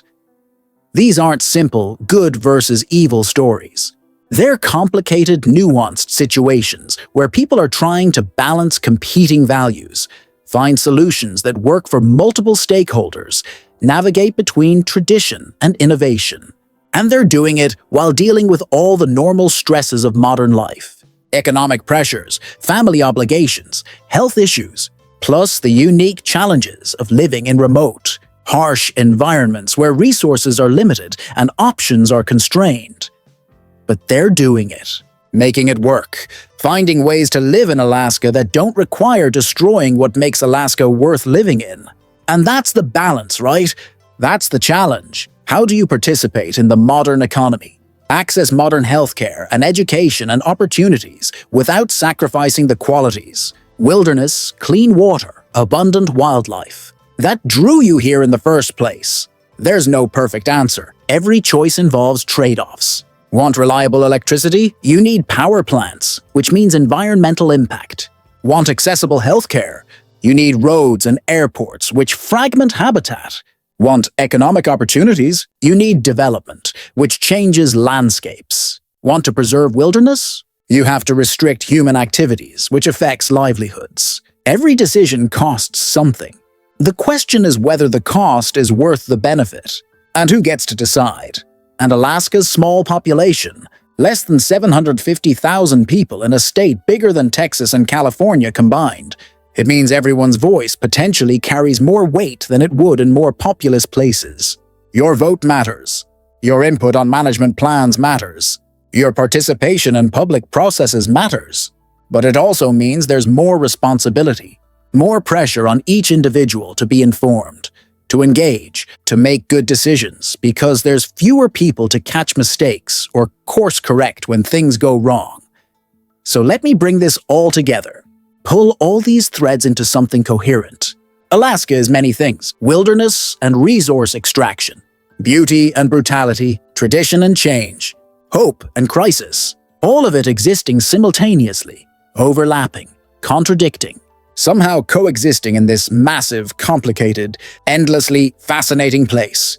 It's the last stronghold of the Ice Age megafauna. Brown bears, caribou, wolves, wolverines, animals that once ranged across continents, but now exist in significant numbers mainly here. It's a laboratory for studying climate change, where effects that'll take decades to manifest elsewhere are already obvious. It's a refuge for people seeking something different, whether that's adventure, solitude, opportunity, or just escape from somewhere else. It's home to cultures that have maintained continuity for thousands of years despite incredible pressures to assimilate, to modernize, to abandon traditional ways. And it matters, not just to the 750,000 people who live here, but to everyone, because Alaska's ecosystems are connected to the rest of the planet through migrating birds, through ocean currents, through atmospheric circulation patterns, because Alaska's vast carbon stores in permafrost, in forests, in peatlands, they're part of the global carbon cycle, and what happens to them affects climate worldwide. Because Alaska represents something psychologically important to humans everywhere, the idea that there are still wild places, still frontiers, still regions where nature dominates and humans are visitors rather than masters. And that idea, that concept of wilderness, it's worth preserving not just for practical reasons, though those exist, but for spiritual ones, for the knowledge that somewhere wolves are howling without caring whether humans hear them. That somewhere salmon are running rivers humans have never named. That somewhere mountains are wearing their glaciers like they have for millennia, indifferent to human timelines and concerns. That knowledge changes how you see yourself, how you see your species, how you understand your place in the larger web of life. Alaska's not pristine. Nowhere is, not anymore. There's a microplastic in the most remote streams. There's jet contrails over the most isolated peaks. There's satellite signals reaching the most distant villages. We've touched everything. But Alaska's still got something most places lost long ago. The capacity to kill you. The ability to make you insignificant. The power to remind you that for all our technology, all our knowledge, all our supposed dominion over nature, we're still just hairless apes who'll freeze to death if we forget to wear the right clothes. And in our modern world, where we've buffered ourselves from nature, where we live in climate-controlled bubbles, where we've largely eliminated the consequences of bad decisions through insurance and rescue services and social safety nets, that reminder is valuable. That humility is necessary. That understanding of our actual place in the natural order, not at the top, not separate, just part of the whole thing. That's something we've lost and desperately need to relearn. Alaska can teach that, if we let it. If we approach it with respect rather than entitlement. If we listen more than we talk. If we observe more than we consume. If we take only what we need and leave the rest for others, both human and non-human. These aren't abstract principles. They're practical guidelines for existing in a place where nature still has power, still sets rules, still enforces consequences. So here's what I want you to take away from all this. Alaska's not just a destination. It's not a backdrop for selfies or a box to check on your travel bucket list. It's a living, breathing, constantly changing system that's been functioning for millions of years. And if we're smart, if we're careful, if we're lucky, we'll continue functioning for millions more. But that continuation isn't guaranteed. Nothing's guaranteed. The choices we make now, collectively, individually, they matter. They shape what Alaska becomes, what it preserves, what it loses. And those choices aren't just about Alaska. When permafrost thaws here, releasing carbon, that affects climate globally. When salmon populations crash, that affects ecosystems from the ocean depths to mountain forests. When traditional knowledge disappears, humanity loses irreplaceable wisdom about living sustainably in challenging environments. Alaska's connected to everywhere else through chains of cause and effect that we're only beginning to understand. Pulling threads here unravels tapestries there. It's all one system, one planetary ecosystem. And pretending Alaska's problems are just Alaska's problems is dangerously short-sighted. But here's the thing that keeps me optimistic. Even when the news is dire, even when the trends look grim, nature's resilient. Not infinitely resilient, there are breaking points, thresholds beyond which ecosystems collapse into new, impoverished states. But within certain bounds, ecosystems can absorb incredible punishment and bounce back. Salmon runs that were decimated have recovered. Sea otter populations that nearly went extinct have rebounded. Forests that burned have regrown. It takes time, sometimes decades, sometimes centuries, but recovery is possible if we stop the damage and give systems the space and time to heal. And Alaska's still got that space. Vast wilderness areas where natural processes can operate without constant human interference. Migration corridors that aren't fragmented by development. Intact predator-prey relationships. Functioning nutrient cycles. These are increasingly rare globally. Most of the world's ecosystems are so heavily modified, so thoroughly managed that true wildness exists only in remnants, if at all.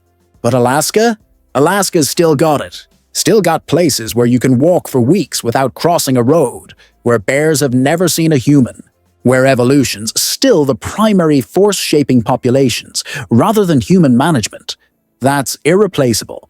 That's worth protecting. Not by locking everything up in museums. Alaska's not a museum.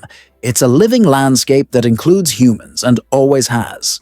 But by being thoughtful about development, strategic about what we protect and what we allow to change, honest about trade-offs, and humble about our ability to predict consequences. Because the history of environmental management is littered with unintended consequences.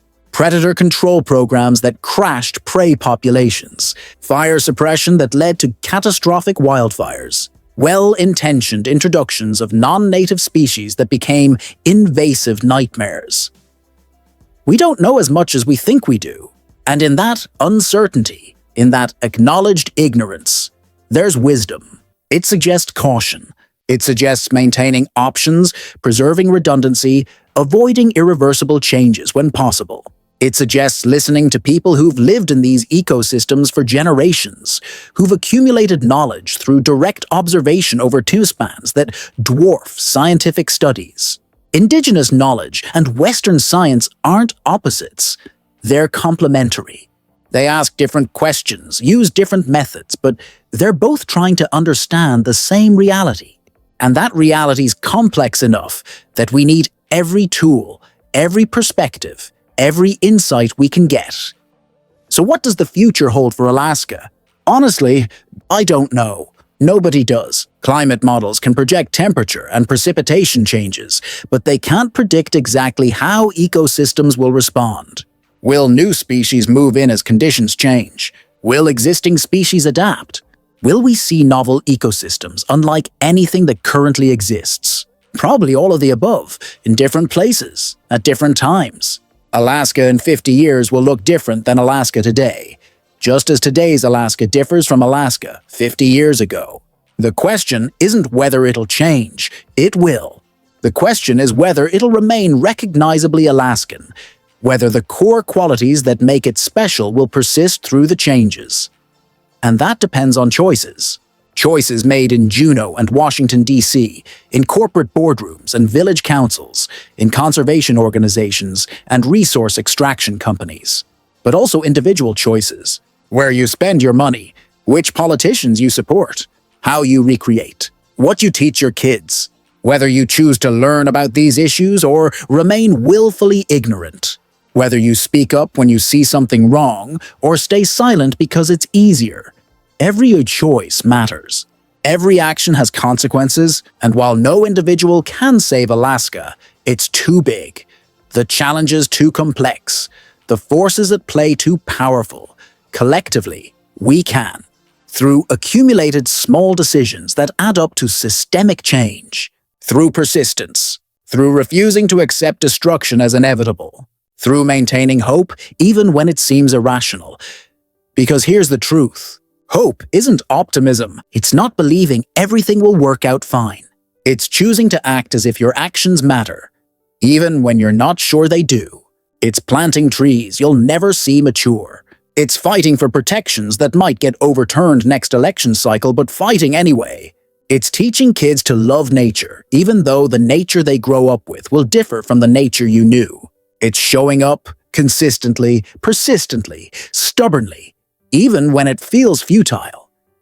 And Alaska inspires that kind of hope, because it's still here, still wild, still capable of surprising us, humbling us, teaching us, still producing moments of such beauty, such power, such pure, unfiltered reality that they bypass all your mental filters and hit you directly in the soul. Standing under the aurora, watching brown bears fish for salmon, hearing wolves howl in the distance, seeing a glacier calve. These aren't just pretty experiences, they're transformative. They change how you see yourself, how you see your species, how you understand your relationship to the living world. And everyone should have access to that transformation. Not just wealthy tourists who can afford expensive expeditions, but everyone.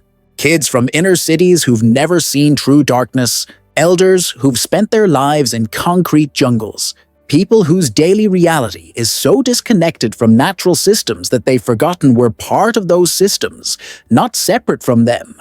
Alaska can reconnect people to that fundamental truth. But only if it's protected, only if it remains wild enough, intact enough, real enough to deliver that experience. So here we are, at a crossroads like every generation before us, facing choices about what we preserve and what we sacrifice. The difference is we've got more information than any previous generation. We understand the consequences better. We can see the trends, model the outcomes, predict with reasonable accuracy what happens if we continue current trajectories.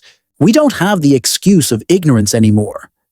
Which means the question isn't, can we save Alaska? It's, will we? Will we make the hard choices? Will we prioritize long-term sustainability over short-term profit? Will we listen to science and traditional knowledge, even when they tell us things we don't want to hear? Will we accept personal inconvenience and economic trade-offs to preserve something bigger than our individual comfort? These aren't rhetorical questions. They're real, urgent, demanding answers through our actions or inaction. And time's running out.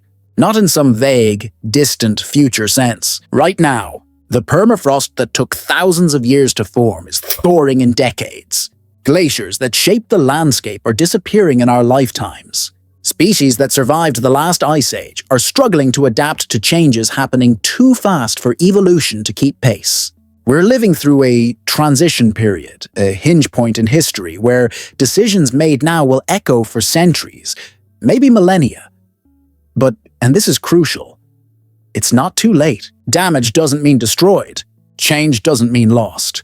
Alaska's still here, still fighting, still adapting. Ecosystems have incredible capacity to reorganize, to find new equilibriums, to persist through change if we give them half a chance. The salmon still run, even if the timing's shifting. The bears still feed, even if the berries ripen at different times. The caribou still migrate, even if the routes are changing. Life persists. It's what life does. It finds a way, and humans can help. Not by controlling everything, not by micromanaging ecosystems, but by getting out of the way where needed and supporting where appropriate. Removing dams that block salmon passage. Protecting corridors so animals can shift their ranges as climate changes. Reducing our own carbon emissions so we're not making the problem worse. Supporting indigenous communities who've been managing these lands sustainably for millennia. Funding research so we understand what's happening and can respond intelligently. Visiting responsibly, spending money in ways that support conservation rather than exploitation. These aren't complicated strategies. They're straightforward, practical, achievable. What makes them hard isn't the doing, it's the deciding. Deciding to care about a place you might never visit. Deciding to support policies that might cost you something personally. Deciding that some things are worth more than their market value. Deciding that wilderness has intrinsic worth, not just as a resource for humans to extract, but as a thing valuable in itself. And I get it. That's a hard sell in a world obsessed with growth, with profit, with converting everything into commodities. Alaska's got oil, minerals, timber, fish, all things with clear dollar values. The value of intact wilderness? Harder to quantify. The worth of knowing wolves still howl in places humans haven't reached. Can't fit that into a spreadsheet. The importance of preserving salmon runs for future generations. Doesn't show up on quarterly earnings reports. But just because something's hard to measure doesn't mean it lacks value. Love's hard to measure. Beauty's hard to measure. Meaning's hard to measure. Yet we all recognize these things matter. That a life without them would be impoverished regardless of material wealth. Alaska offers something similar on a landscape scale, meaning beauty, connection to forces and processes that dwarf human concerns. It puts us in our place, not cruelly, but accurately. It shows us where we fit in the grand scheme of things. And that perspective, that humility, it's something our species desperately needs right now. We're living through what scientists are calling the Anthropocene, the age of humans, where human activity is the dominant influence on climate and environment globally. We've got power our ancestors couldn't imagine. The ability to reshape continents, alter atmospheric composition, drive species extinct with careless decisions. But power without wisdom is dangerous. We're like teenagers who suddenly got strong. We can break things easily, but haven't learned yet what's worth preserving. What can't be replaced. What we'll miss terribly once it's gone. Alaska's one of those things. Break it, exploit it completely, convert every acre to human use, and yeah, we'd be richer in some narrow economic sense, but we'd be poorer in ways that matter more. Poorer in options for the future. Poorer in genetic diversity. Poorer in ecosystem services we don't even know we're benefiting from yet. Poorer in places where our children's children could experience what we experienced. That sense of wonder, that recognition of beauty, that humbling encounter with forces beyond human control. So as we come to the end of this journey through Alaska's wild landscapes, through its ecosystems and wildlife and challenges and hopes, I want to leave you with this. Alaska's not just a place far away that doesn't affect you. It's connected to everywhere, to everyone, through chains of cause and effect, both obvious and subtle. The choices made about Alaska's future will shape not just Alaska, but the world. And those choices need voices, your voice, everyone's voice, especially those who will inherit whatever world we leave behind. If Alaska's stories have moved you, if you felt even a fraction of the wonder this place inspires, then don't let that feeling evaporate when you move on to the next thing. Carry it with you. Let it inform your choices. Support organizations working to protect Alaska's wilderness. Vote for policies that prioritize long-term sustainability over short-term extraction. Visit if you can, but visit responsibly, leaving no trace, taking only memories and photographs and a renewed commitment to protecting what makes the visit worthwhile. Teach your kids about Alaska, about why wild places matter, about what we lose when we convert everything to human use. And stay curious. Keep learning about Alaska, about climate change, about ecology and conservation, and indigenous rights, and all the complex, interconnected issues that determine whether future generations inherit a world worth living in. Because this isn't someone else's problem to solve. It's not just for scientists or politicians or activists. It's for everyone. We're all stakeholders in Earth's future. We all benefit from functioning ecosystems. We all lose when diversity diminishes and options narrow. Alaska's teaching us something important. If we're willing to listen, that nature's not separate from us, that we're part of the web of life, not above it, that short-term thinking leads to long-term catastrophe, that some things, once lost, can never be recovered, that beauty and wildness and freedom have value beyond dollars and cents, that the choices we make now echo forward into futures we'll never see, but are responsible for anyway. These are lessons worth learning, worth internalizing, worth acting on, because Alaska's still here, still wild, still magnificent. But it won't stay that way without effort, without sacrifice, without people caring enough to fight for its preservation. The easy path is to exploit everything. Take what we can now, leave the cleanup and consequences for someone else. The hard path is to show restraint, to preserve options, to think beyond our own lifetimes. But the hard path? That's the one worth taking. That's the one that leads to a future where Alaska remains. Alaska, wild, vast, unbroken, where grizzlies still fish in pristine streams, where salmon still run in numbers that darken rivers, where aurora still dances over landscapes unmarred by development, where silence still exists, real silence, profound and perfect, where people can still experience what it means to be truly alive, truly present, truly connected to forces larger than themselves. That Alaska's still possible, still achievable, still worth fighting for. But the window's closing. The time to act is now. Not tomorrow, not next year, not when it's more convenient, now. While there's still something left to save, while the damage is still reversible, while hope still has foundations in reality. So if you've made it this far, if you've journeyed with me through Alaska's landscapes and seasons and wildlife and challenges, don't let it end here. Let it be a beginning, a spark that ignites action, a seed that grows into commitment. Because Alaska needs you, the planet needs you. Future generations need you to care, to act, to make choices that preserve rather than destroy. And maybe, just maybe, if enough of us choose wisely, choose courageously, choose with future generations in mind, Alaska will remain the last frontier. Not the last of something dying, but the first of something new. A model for how humans can coexist with nature. How we can maintain wildness in a crowded world. How we can pass on to our children Not just depleted landscapes and exhausted resources, but something worth inheriting. Something magnificent, something wild, something that's still against all odds and despite all challenges, takes your breath away and reminds you what it means to be alive on this beautiful, complicated, precious planet we all share. Alaska's waiting. The question is, what will you do about it? If these stories have touched you, if the beauty and wonder of Alaska's wild places have reached through the words and grabbed hold of something inside you, then take that next step. Subscribe to Unseen Ice Worlds and hit that bell icon so you never miss our deep journeys into Earth's most extreme, most beautiful, most threatened landscapes. Because knowledge is the first step toward protection, and sharing these stories is how we build the community of people who care enough to make a difference. Join us. Be part of the solution.